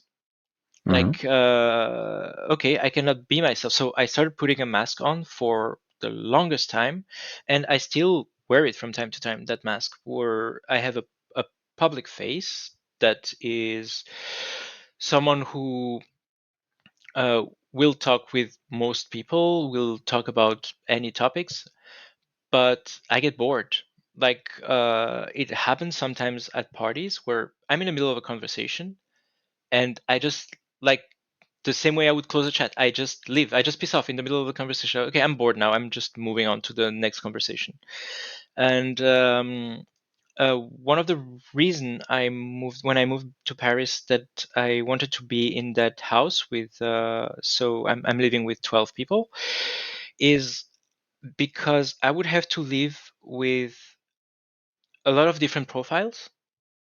Hmm. Some I might agree with, some I may not. And because I was living like daily with them, I would have to interact with them. I would have to learn how to use the skill that I've learned online, uh, retake ownership of my ability to public speak, but use it in a way where I could still express my opinions and how I feel about things, but in a way that could be more acceptable socially, because people not reacting strongly to me expressing something is, um, it's neither their fault or mine, so to speak. And it doesn't mean that either of the participants have to change who they are. It's just a matter of judging how to express things in a way that is conductive to conversation. And this is a very important skill that people are, I think, losing by um, living virtually. For me, it was through video games, but for people nowadays, it's more about like dating apps and stuff like that. Like, people. maybe good texters, but that But in doesn't real mean. life, they have no. Yeah, yeah, Yeah, I know. but once they're face to face with their dates, I have a lot of friends, the girls, and they're like, yeah, but it was all nice and well, but once we were face to face, we didn't really have anything to talk about. And I realized that I was like that. Like once I was face to face with someone, I was shy for some reason, when actually I can easily talk about a lot of topics. And this is one of the, let's say, the one of the biggest downsides of finding a certain community where where you feel comfortable. You get complacent, and video games has that. It can make you very complacent with the community that you share your passion with, and there is nothing wrong with sharing your passion with a group of people who have the same interests. And if you want to live your life like that, it's perfectly fine. But I realized that, although I love technology and all the developments that are going on, there is something to be said about not losing touch with reality and how to Yeah, interact exactly. with people. I perfectly agree. I perfectly understand that because, um, yeah, I think the reason why you behave differently when you're texting compared to meeting that person in real life is because when you're texting, you have the option to delete what you said before. You have the option to rethink what you said. Well, while you're in real life, you realize that communication is not only first of all, no, not through text, obviously, but it's not only verbally. It's also The gestures and the and gestures that you actually, have, the where looks that you have, in the text, confidence. yeah, in text someone can tell you, hey, I'm not really okay with what you just said. That's one thing, but seeing someone physically recoil from what you've said is another Has a impact that you bigger need to, impact. yeah, and you need to learn how to deal with that. Exactly. Yeah. From my perspective, and I totally understand the part where you said where you put a mask on every now and then with people. I would put it in this more in the sense of me reaching that at the age of that I have now. um, I'm trying to keep myself busy with a lot of things and just filling my life with everything that gives me joy generally, in the sense of having hobbies and taking care of myself, obviously mentally and physically, of course, which does require quite a lot of discipline. And going through that discipline, which just is just basic force from my perspective, because you can't have discipline any other way. It makes you a bit uncomfortable and makes you comfortable with being uncomfortable, let's say. Hmm. So when I do end up meeting new people or talking to new people, obviously there's always like a standard version of yourself that you have to present, in the sense that it's not necessarily PC, but it's you're not talking to your closest mates where you can just spill out any word that you want, not caring Yeah. about what the other person says, because you already know each other and you know how that person is going to react. Or if that person doesn't like it, you can easily backtrack because you've already have a certain level of comfort with them, so you're not afraid that they're just going to walk away. So when you meet someone new, you have to kind of ease into it, while at the same time not being disingenuous to yourself. So I would still have my same views regarding, I don't know, maybe politics or religion or whatever we're talking about. Is just the way I talk about it is in a different tonality, or and maybe giving different arguments depending on the type of person that I'm talking to. Maybe that person is not very versed in that specific domain, in which sense I'm not going to go into too many details. I'm just going to, talk in like a broader sense. Or I'm going to try to find common ground with that person. So let's say, I don't know, I don't agree with you on certain politics, but I do agree that this and this is bad and this should be fixed. Maybe we just don't agree on how to go about fixing it. Hmm. So I've in that kind of conversation with different people makes you more comfortable with realizing that, okay, even if we're a bit more different, we can, still get along, and I don't need to sit in this echo chamber and be, I don't know, forever alone or whatever issues you might have. Yeah, that is something. I guess it's less of a mask, but more of a yeah. That's actually the kind of skill you would need to get, but to get them, you need to be out there. Yeah. What I was referring to when I said a mask, I meant it almost literally. Like Oh, it would not be I wouldn't be myself.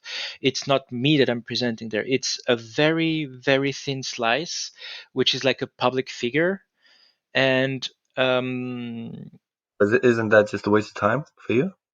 yeah, that's why I move out of conversation in the middle of them when I get bored, and because I end up thinking, okay, I don't want to do this with my time.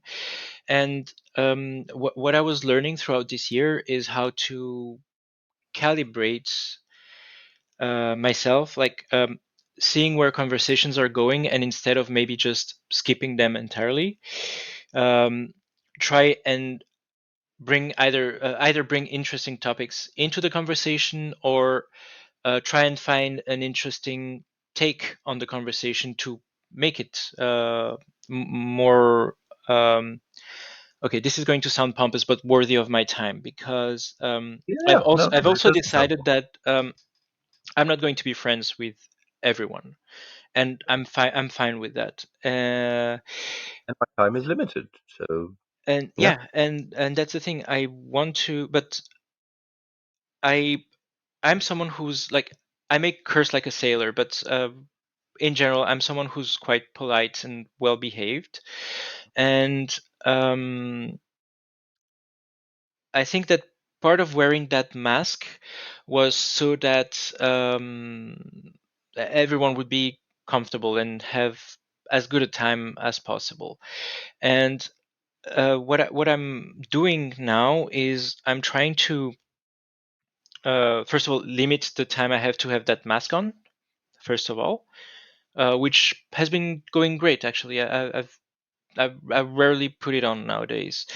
And the other thing is that I try to learn and see situations. If I have a heads up, like there's going to be a party, or people are meeting with other people, and I try to get a sense of what's going to happen during that evening.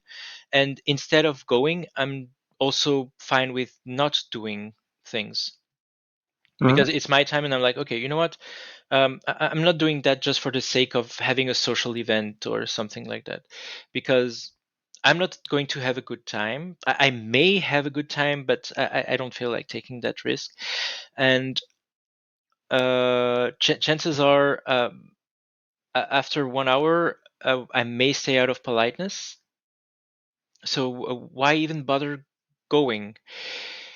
However, another problem that started happening increasingly is that I was prejudging every situation, and I ended up going to nothing. Ah. And that's a problem that I have, a more general problem. Like when I try to change a behavior I have, I tend to go full 180 degrees to compensate for it. And so now that the mask is starting to fall, and I can be a bit more myself, I need to reevaluate how I evaluate situations before going to an event or something like that, and be more open uh, to experiences and stuff like that, so that I won't go to everything just for the sake of being there, but I won't say no to everything either, because I can be fucked to go. Yeah, I would say this has more to do with maturity, more than anything else. And when I say maturity, I'm not mentioning age, because from my Yeah, perspective, mhm. be mature and not be that old. Um, yeah, it's just with being becoming more mature, you just realize that your time is very valuable to you, and you also learn a lot about yourself, what you like, what you don't like, and in time, you just kind of learn, if if you get acquainted to those situations, if you get involved in those situations, you kind of get a sense of the people that you're talking to, if they're interesting, if they're not interesting, if they're into the subject that you're talking about, or you're just wasting your time, and you just make judgments a bit faster, I would say, Hmm. and just choose to just to stay in that situation or just leave. So for me, I clearly know that I'm not ever going to go to a like a Manele party, for example. But I would try maybe like let's go to a pop concert, or I don't know, some shit like that. I would try new stuff, but in the realms of my leaving my comfort zone, let's say. Hmm. Right. So not going too far because I know I'm not going to enjoy it, but also not staying in my bubble because obviously that's is not healthy. So just trying to find a middle ground. Basically, my entire philosophy is just trying to find perfect balance, as Thanos said. I think he was a very Yeah. wise, whatever the fuck he was. Yeah, that's the thing. Like, there are situations that are outside of my comfort zone, but they're not unknown. They're just Mm, they're just outside of my comfort zone. Uh, they might not be like uncomfortable, but I can't be fucked to do it either. However, if it's something like very new, a new experience or something like that, I am less likely to say no. Chances are I'm just going to say yes and try it. yeah. I'm talking about not engaging in things that I have an inkling or I know about. It's out of my comfort zone, but not new. Mm. I would say one of the things, I'm not sure if it applies to you, but one of the things that I found very difficult, and I just kind of learned to manage in the last year or so, is to not engage with people where I know I would crush them in an argument, or disprove their theory or whatever. And I just choose not to engage it because I kind of calculate the energy that I would consume, and I just say, okay, it's not worth it. But still, I would have to do something about it because the guy is just pissing me off, and I need to show him who's boss in some way or another. Yeah, I know what you mean for that. I don't engage in a conversation where it will end up being just two people trying to change the other's mind with no interest in the actual conversation. You're just throwing arguments at one another, arguments that you may not have studied because you just watched a video or something like that, and it's not interesting. It's not a good thing. I would, however, gladly go into a conversation with someone I will not be able to change the mind of. If they're I know that I can feel that the conversation will bring something to either both of us or to one of us. Like, it doesn't feel like either one is trying to change the other's mind. They're just trying to um, Learn a common truth, whether yeah, it's either one side or work the on other. finding a common truth, or hey, I see where you're coming from. Here are some things that because this might come from this area, I know that you might not have been presented with these kind of arguments. And same for me, like, huh, you're saying something I don't agree with, but the way you're saying it makes me feel like you have thought about it, or you have some ideas I've never heard before about that topic. So I would gladly talk with you, even though I will never agree with you. I still want to know more about your way of perceiving that issue, because it is interesting, and I cannot foresee how these new nuggets of knowledge you're going to leave me with are going to help me for future situations. Exactly. Yeah. Maybe you can take some things out of it, if not the whole thing, of course. Yeah. Yeah. And so further on developing skills, I would say that it helped me. Well, first of all, develop like playing video games made me more acquainted with everything IT related. I know that this is not the case for a lot of people. It's just a portion of people playing, and usually mostly not to be dismissive of console peasants, but mostly PC gamers tend to know a bit more about IT. Not all of them. Again, it's still a fraction. of it, but I guess it made it easier for me to get interested into the IT field from a very young age. And then going through that, so I started learning more about computers, how to build a machine, and this and that.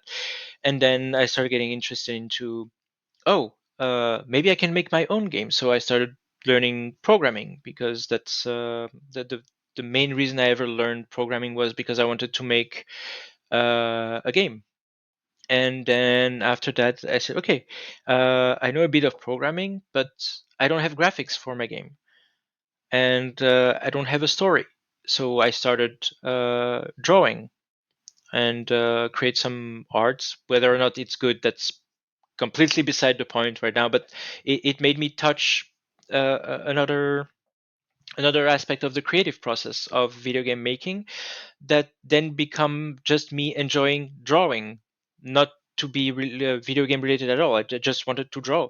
Same for programming. I just wanted to program for other things, just for the pleasure of program. Actually, I enjoy writing code. I don't do it anymore, but it is something I come back to every now and then, and I always enjoy it. And stories in video games always kept me quite close to writing and reading, and it made me consume more and more books, and it made me enjoy the creative process of writing, especially for role playing, like creating campaigns and worlds and stuff like that. There's some I'm never going to use them. Most of them are like on sheets that are flying around that I throw after. I just enjoy the creative process. I just want to write about something, just to put it down. But it all started because, hey, I like that story. Can I write a story like this game? Or, hey, this story was interesting, but maybe this part I didn't like that much. Maybe I can write a something different, a different ending or a different thing like that. And it started with small bits, and then it extended to writing, like creating worlds and cosmogonies and mythologies and stuff like that. I would say from my point of view, it yeah, if, in this regard, it made me and also maybe this is also because the fact that I told you I barely finished a quarter, not even a quarter of the games that I've played or I've had. Um, the way that I've played them and the fact that I got bored very easily made me very critical of all the games that I've played, in the sense that I've always tried to find ways to improve it. So I would always come up with new ideas on, well, if I would have been the game developer, I would have made this and that because this goes well with that. Or I've played different types of games, and I told you in the grand strategy or battle map strategy games that people play, the big prize, let's say the thing that most developers want to do is combine the gameplay elements from Europa Universalis with the battles from Total War. That's like the big dream of people who play those games. But for a lot of other games as well, I just came up with different ideas that I've had, and I just started putting them on paper, and uh, just bit by bit, trying to get into that world of game development. And in the end, I ended up writing, and I don't know, like a lot of pages actually, just about this part of game improvement. And the fact that I learned myself a lot of different topics from different video games made me want to pass this on as well. I don't know if this is related to the fact that of where I live in Eastern Europe, and the fact that due to the internet I can make comparisons between the East and the West, for example. Hmm. I can see the way in which the younger generations can be helped into developing real life skills. So, for example, um, I don't see any reason why, uh, as as we talked about, as in video games, you get kind of tricked into choosing to learn different topics, why not choose to learn different real life topics? Yeah. Because in the end, I mean, for example, in Europe and Universalis, I had to fucking learn about inflation and all sorts of different economical topics that I hated to learn in real life. But because of the game, I had to become a blob or whatever to conquer other nations. It was something that I had to do, but I learned to do it with pleasure. So I got that passion of, okay, I want to take this part and apply it into real life, and I don't see why that can't happen. And I even started applying it at work, for example, and I saw that it worked. So for me, it just opened my eyes to a whole new realm of possibilities in Hmm. the sense of actually influencing future generations and helping them in all sorts of manners. And Yeah. even, for example, in the sense of spending too much time on video games. Yeah, I would have no problem in I don't know, having like a warning or whatever, trying to explain. Okay, these are the different side effects of actually spending too much time on this game, even though obviously buy it and play it. But yeah, that's something that I would really love to do in the future. Yeah, and I think you're aiming at something that is in between like a proper like entertainment video game and what's called a serious game, like something that a state would commendate to, like let's say to get the driving's license. You can gamify that and it becomes what's called a serious game because it's something that is meant to teach people something. And I guess you don't want it to be presented as a learning tool, like it's to have something more insidious, but that is still a valuable pile of knowledge that people would just absorb while playing.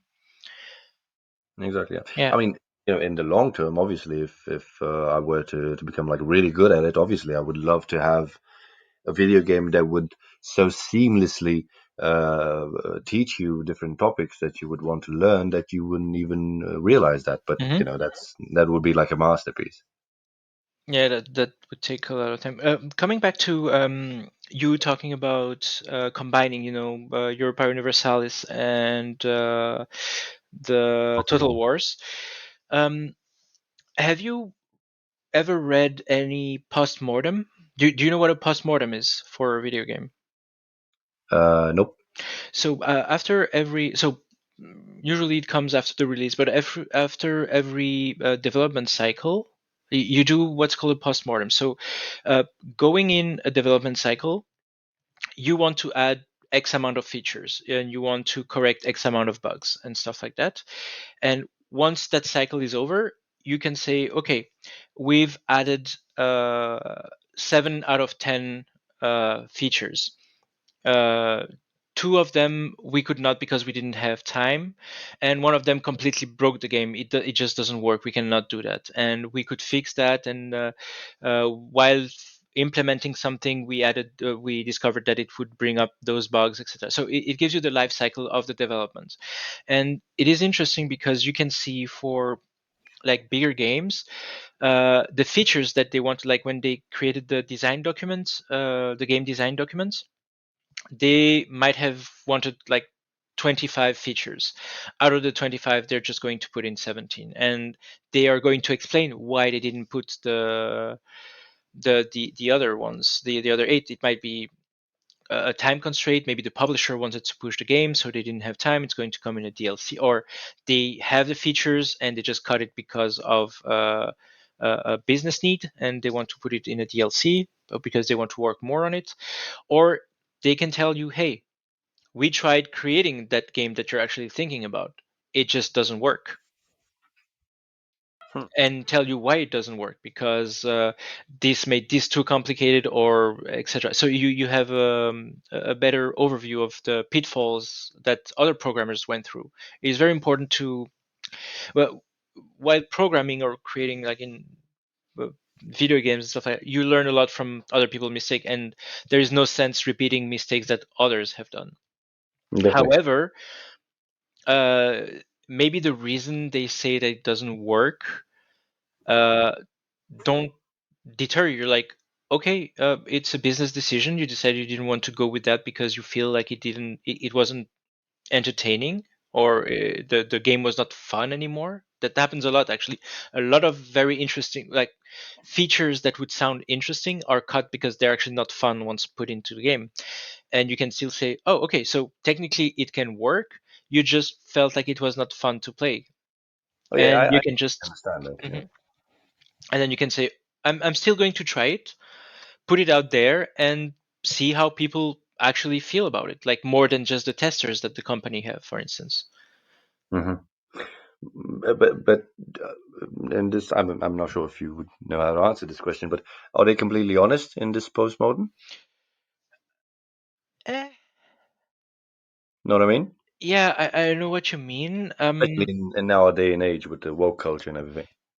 Oh yeah, no, that would usually come out like, but I'm not sure how open they would be about business decisions.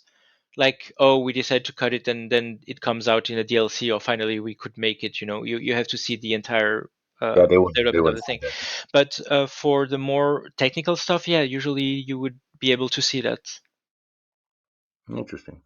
Yeah, this is just because I don't know. Maybe as we discussed previously about going into to game development, I was a bit scared that I don't know. Maybe it would be too complicated to learn. But then you actually very well explained why you kind of are forced to learn a bit of uh, programming just because you can learn how to tweak it and make it the game more personally appealing to you and your vision.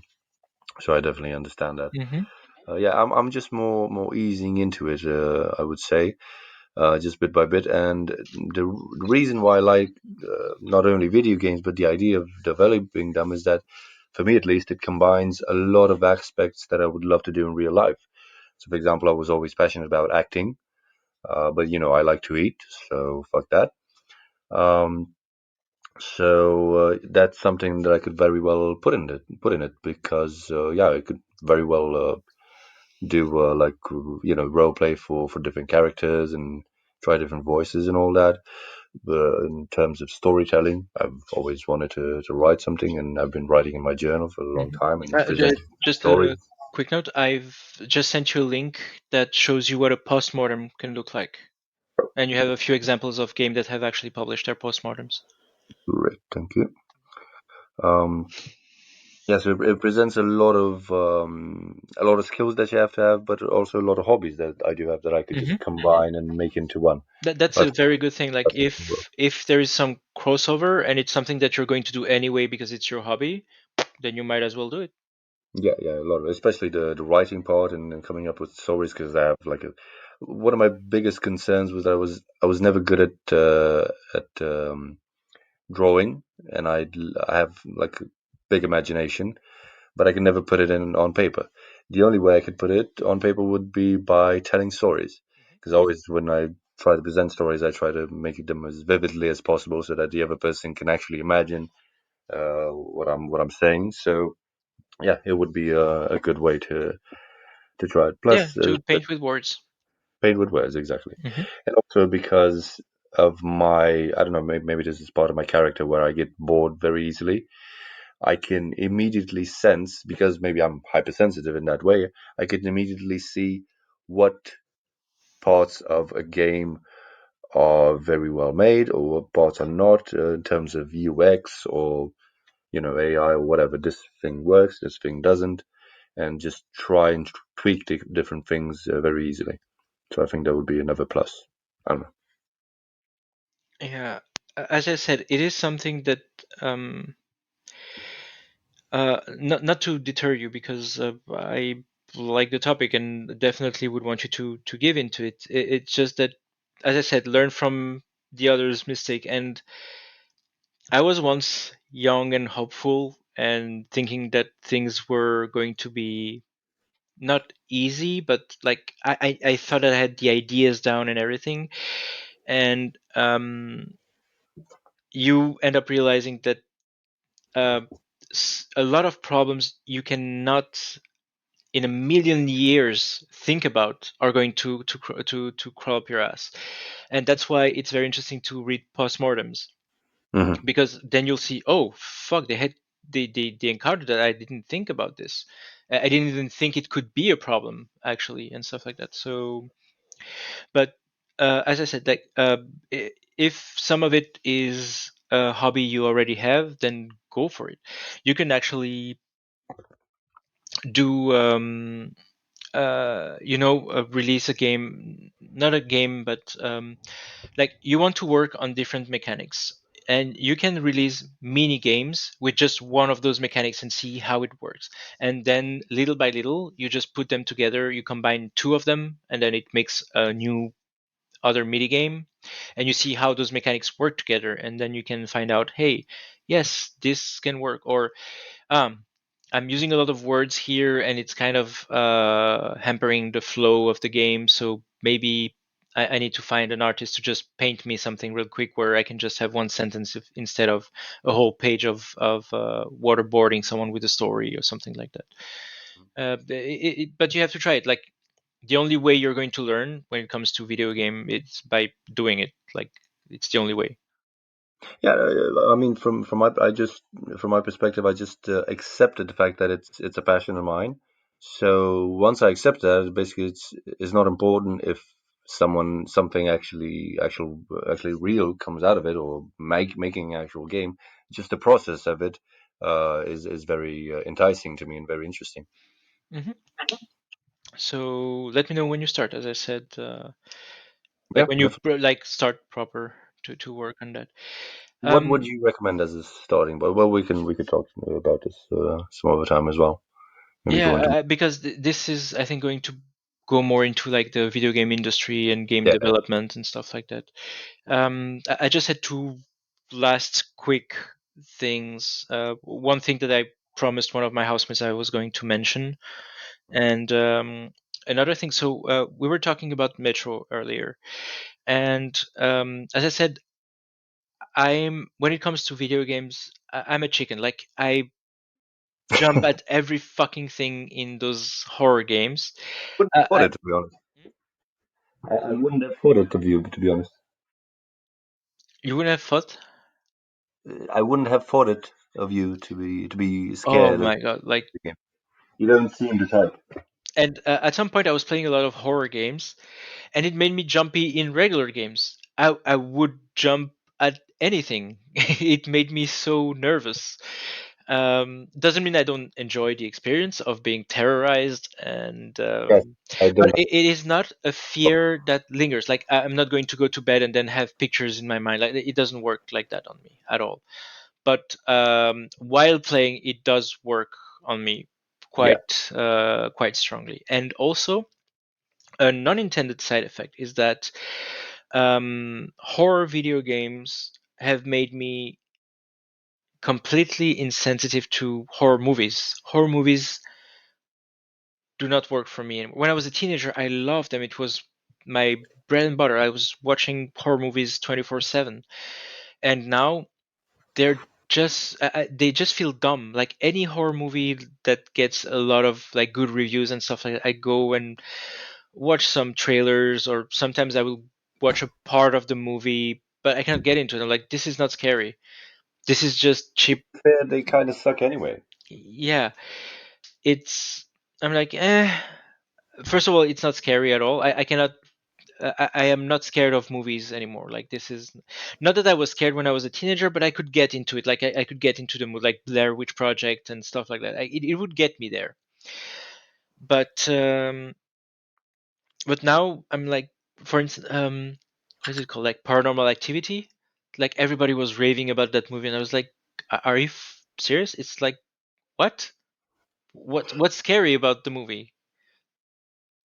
I would say that the horror games not necessarily desensitize you, but the horror games are made in a way in which classical psychological horror movies were made back in the day. I think that's the difference. So I think from a quality perspective, you get more scared from horror games than in horror movies, and that's one aspect because of the quality of it, basically, because you have most of them, they're so well crafted that you even think that you might have seen something around the corner in the video game, which maybe was, maybe wasn't, and you have all these sorts of different aspects to it that you can't really see in a horror movie, for example, which makes the being the game more interactive.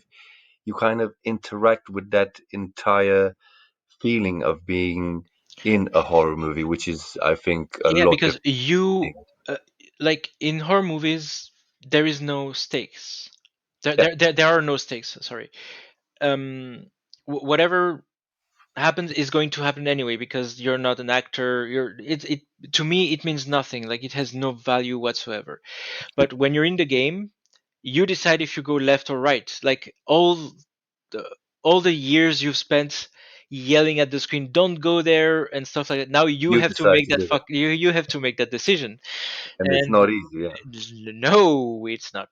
It is. For example, I can't play horror games. The only horror game that I've tried to play was Amnesia Dark Descent, and Yeah, I think I played it Did you get to 15 the minutes. water? No, I played it for like 15 minutes. Oh yeah, so you didn't get to the water part. Fuck, Yeah. I played it for 15 minutes. Like, fuck that. I'm not having a goddamn heart attack I over was the game. in that game. I would scare myself opening doors. Like I would, Yeah. you have to click and maintain, and then do the motion to open the door with the mouse. And I would do that, forget to release the click, and bring the door back towards me, and I would jump because what the fuck, what happened, why is the door coming back? And I would scare myself. Like, I was so tense, I would scare myself all the time. I would say the closest horror movie game that I played would be the Metro games because just the way the game was structured. So it's a linear game, at least the first two, and you end up in these catacombs built under the railway, sorry, the subway in Moscow, where you only have a lighter. That's the only thing you have, and you hear all these noises, and you end up meeting these mutant post-apocalyptic spiders. So you can only hear like tick, tick, tick, tick, tick, all Yeah, around you, and obviously, if you're wearing headsets, you would turn around often and try to find them. And at one point, they just jump in on your face, and it's like, oh my god, it's cool. yeah. I've also, like, I've played a lot of Skyrim. I don't know how many hours I have on it, but I've played a lot of it. It's not a scary game. Like, it's not a No, horror game whatsoever. I've played Dark Descent and then went back to playing Skyrim. And I was jumpy in Skyrim. It made me jumpy, as I was saying, like, it made me jumpy in other games. Skyrim is a perfect example yeah, of a game that I became jumpy in when there was nothing to be afraid of. because you're already prepared from the previous game of Yeah, you you're play. expecting now you're expecting everything to try and fuck with you, and you're like, Yeah, okay, what's happening now? But it gives a new dimension to Skyrim when you play it as a horror game. yeah.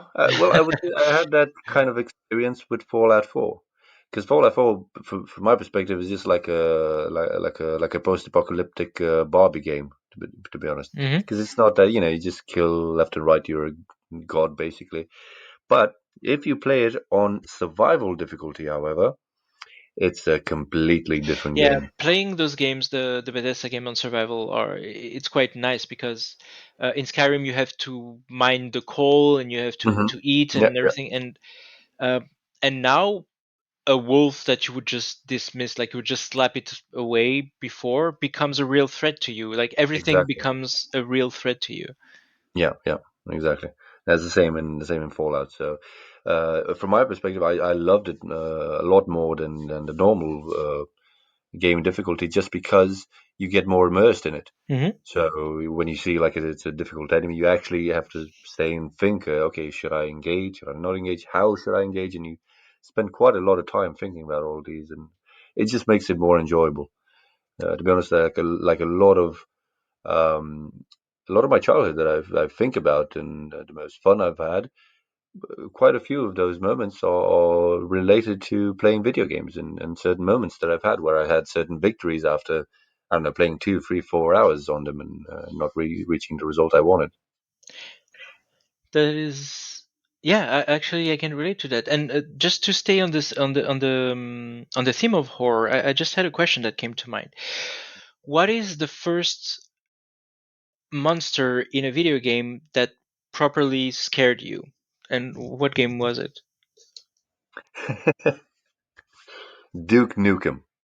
Really? Yeah, Duke Nukem. Yeah, just because it at the time, obviously, I was what it was in what 98, something like that.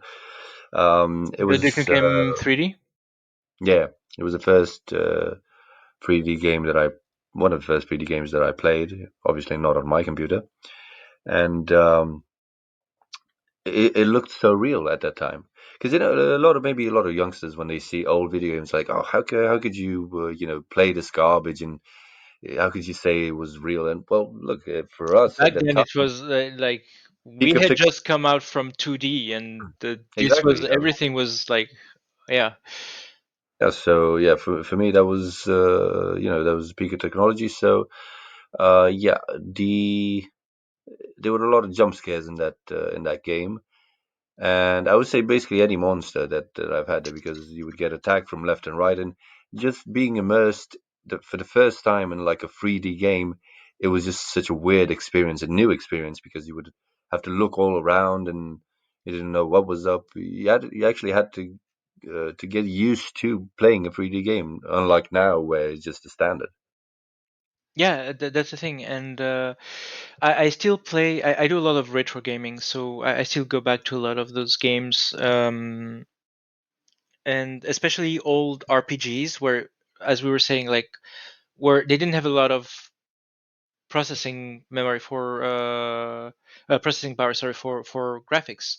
So a lot of it was text. Like they had to sacrifice images for text, and the text would take you through the adventure and everything. And they're a bit clunky, hard to navigate nowadays, but they are still gems that they're still nice to play if you can get into the story.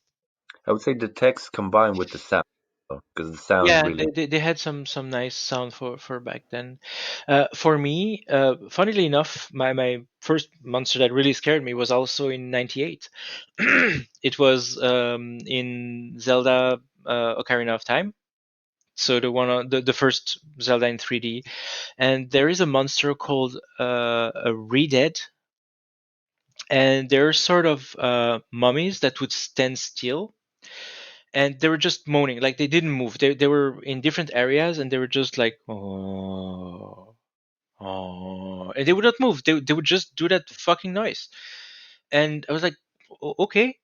So I'm like, I'm just going to beat on them because I have a sword. They don't move. I'm just going to beat on them, and the moment you get close to them, they would jump on you, and they would start eating your head.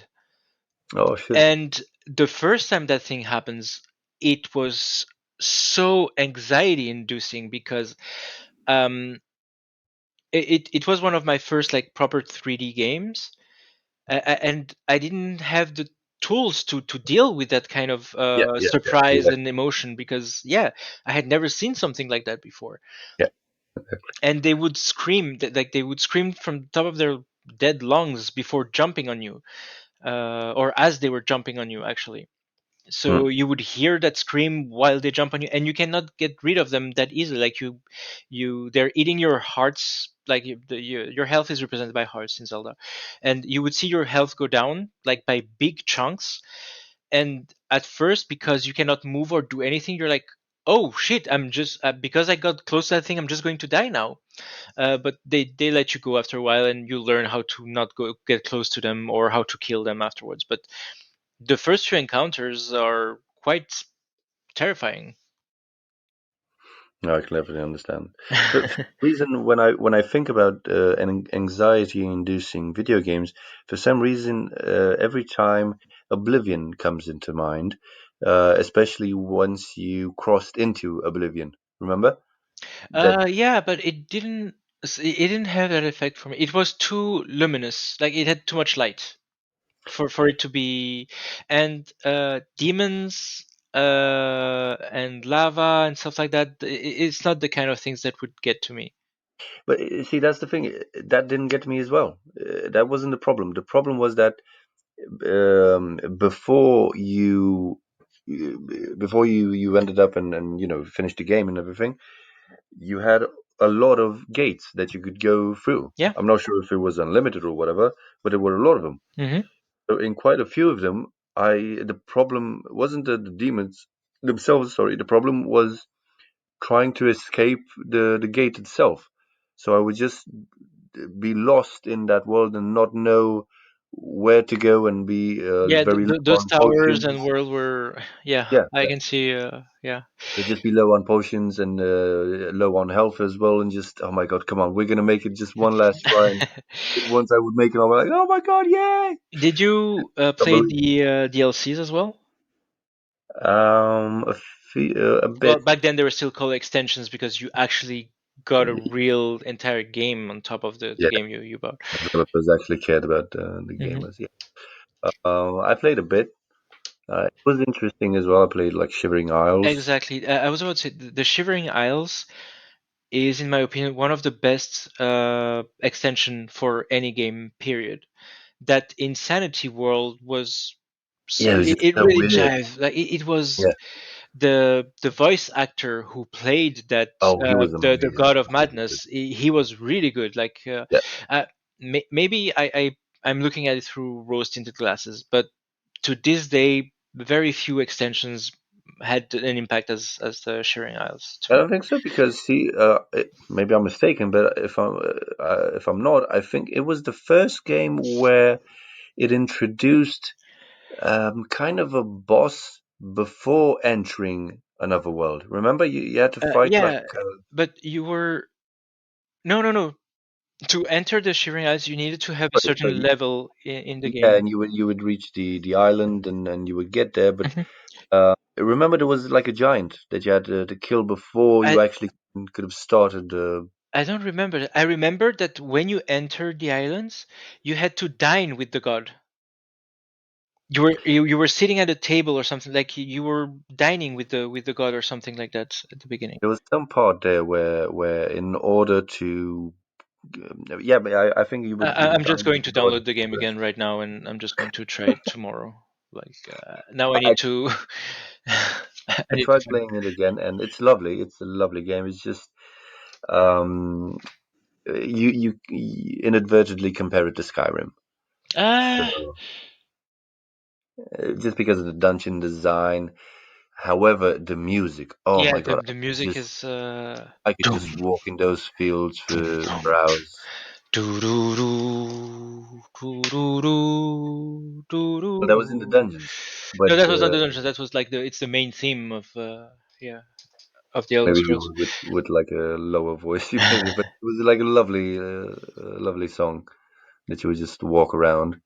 The only real problem I had with Oblivion was the fact that given that it was in Cyrodiil, Hmm. so the Empire's mainland, um, they didn't have anything Dwemer related, and that was a real bummer for me because I was coming from Morrowind and it was packed with Dwemer ruins, and I was really happy that in Skyrim they brought it back as well. Well, see, that didn't fuck with me because I didn't play Morrowind before, so it had no influence on me. I had no Yeah, idea of the but drama. it was so cool to have that because I was also at the time discovering the steampunk movement and genre, and those dwarves were building with were building steam machines and technology. They were the most advanced of the well, they're actually elves that were Mm. called dwellers, but yeah, they were considered dwarves in the game, and they had technology and everything, and it was very interesting to see the juxtaposition of like something very medieval with technology, like having all those machines, those robots, those yeah, Oh yeah, automatons and stuff like that. like the Dwemer locations in Skyrim were just Yeah. like oh Mhm. fuck, but it was so difficult, but it were very interesting as well. Yeah, I loved them. And fucking Lydia, God, I hated that bitch. Always fun. Um, She was a mule, like you just used her to carry stuff around. yeah, but she was a bad mule. Yeah, that was a problem. Yeah, Mules. I'm not going to say that the others were better, to be honest. And Lydia was there from the beginning, and she was very faithful. I like Lydia. I think she gets a lot of shit from people, and she was not Yeah, that bad. I got invested in her. That's true, but just she was a bit annoying. But you know what I'm very curious about because what Oblivion made me was, well, maybe not Oblivion, but Skyrim made me very interested in the lore of Elder Scrolls. I'm very curious if they could ever, at one point, bring like the entire world with all the races from Elder Scrolls. But that already exists. It's called Nah, The Elder Scrolls I Online. know, but I'm not sure if they presented that there. I haven't searched that. If I'm not mistaken, there's a certain race of whatever the fuck they're called, half men, half giant snakes. Oh, but they're from another continent. They're not even on the same continent as the races and the where you play. They That's why are I said the they're entire the world. one that the blades are descended from. Yeah, The that's why I said the entire the world, not the Mhm. continent. The entire world of Elder Scrolls. I think maybe with the well the one that has the best shot of doing achieving that is the MMORPG, the Elder Scrolls Online. And yeah, it would actually be very interesting to meet the Would those love, races. Yeah, yeah, because the because lore of there are this. actually a lot of, and that's where the dragons are from. There Mhm. are a lot of races on the. I forgot how many other continents. There is one, the Acavian or something like that. They're called. Yeah, yeah.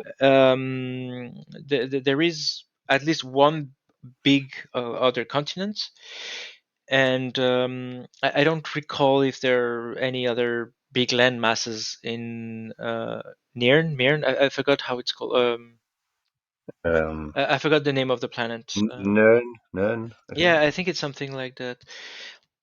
So I used to, Nern, yeah. yeah, I used to read a lot of the lore and know all like the different eras.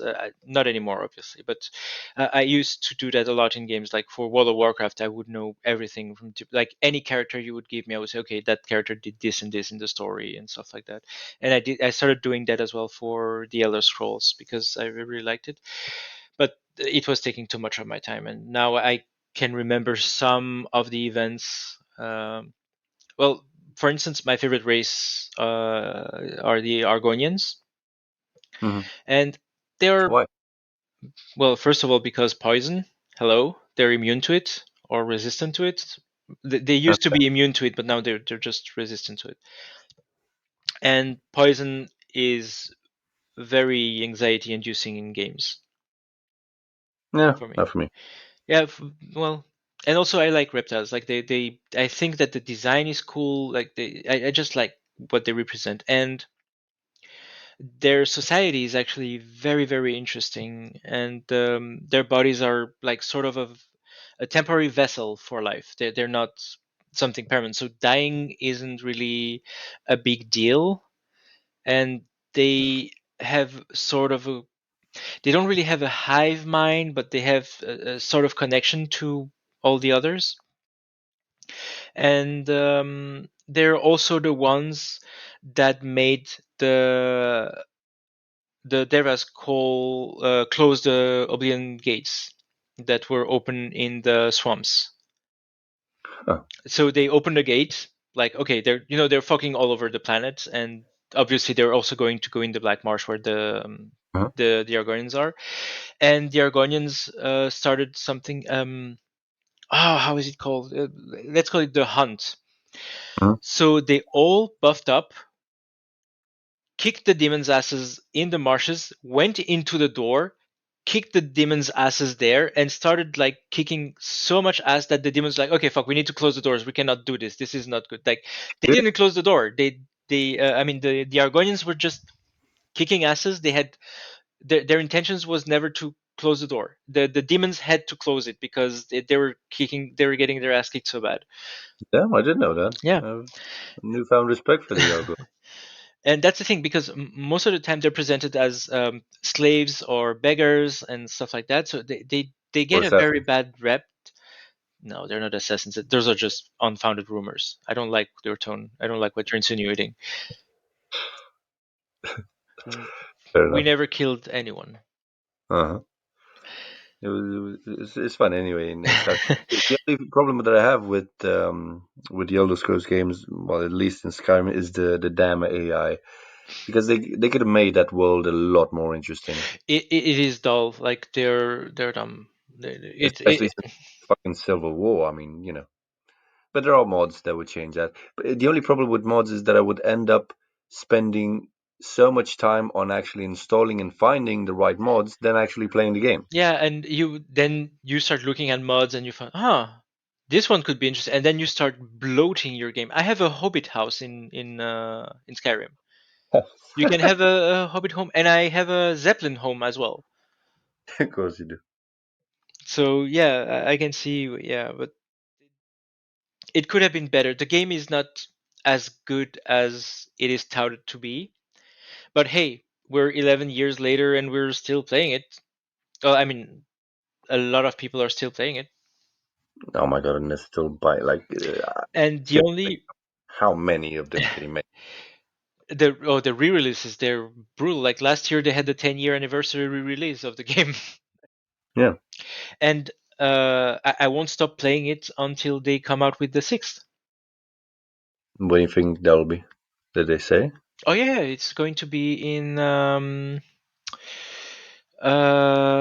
it's not going to be the Vale. It's not going to be where the Dunmers are from, or the not the Dunmers, the Bosmers, the Wood Elves.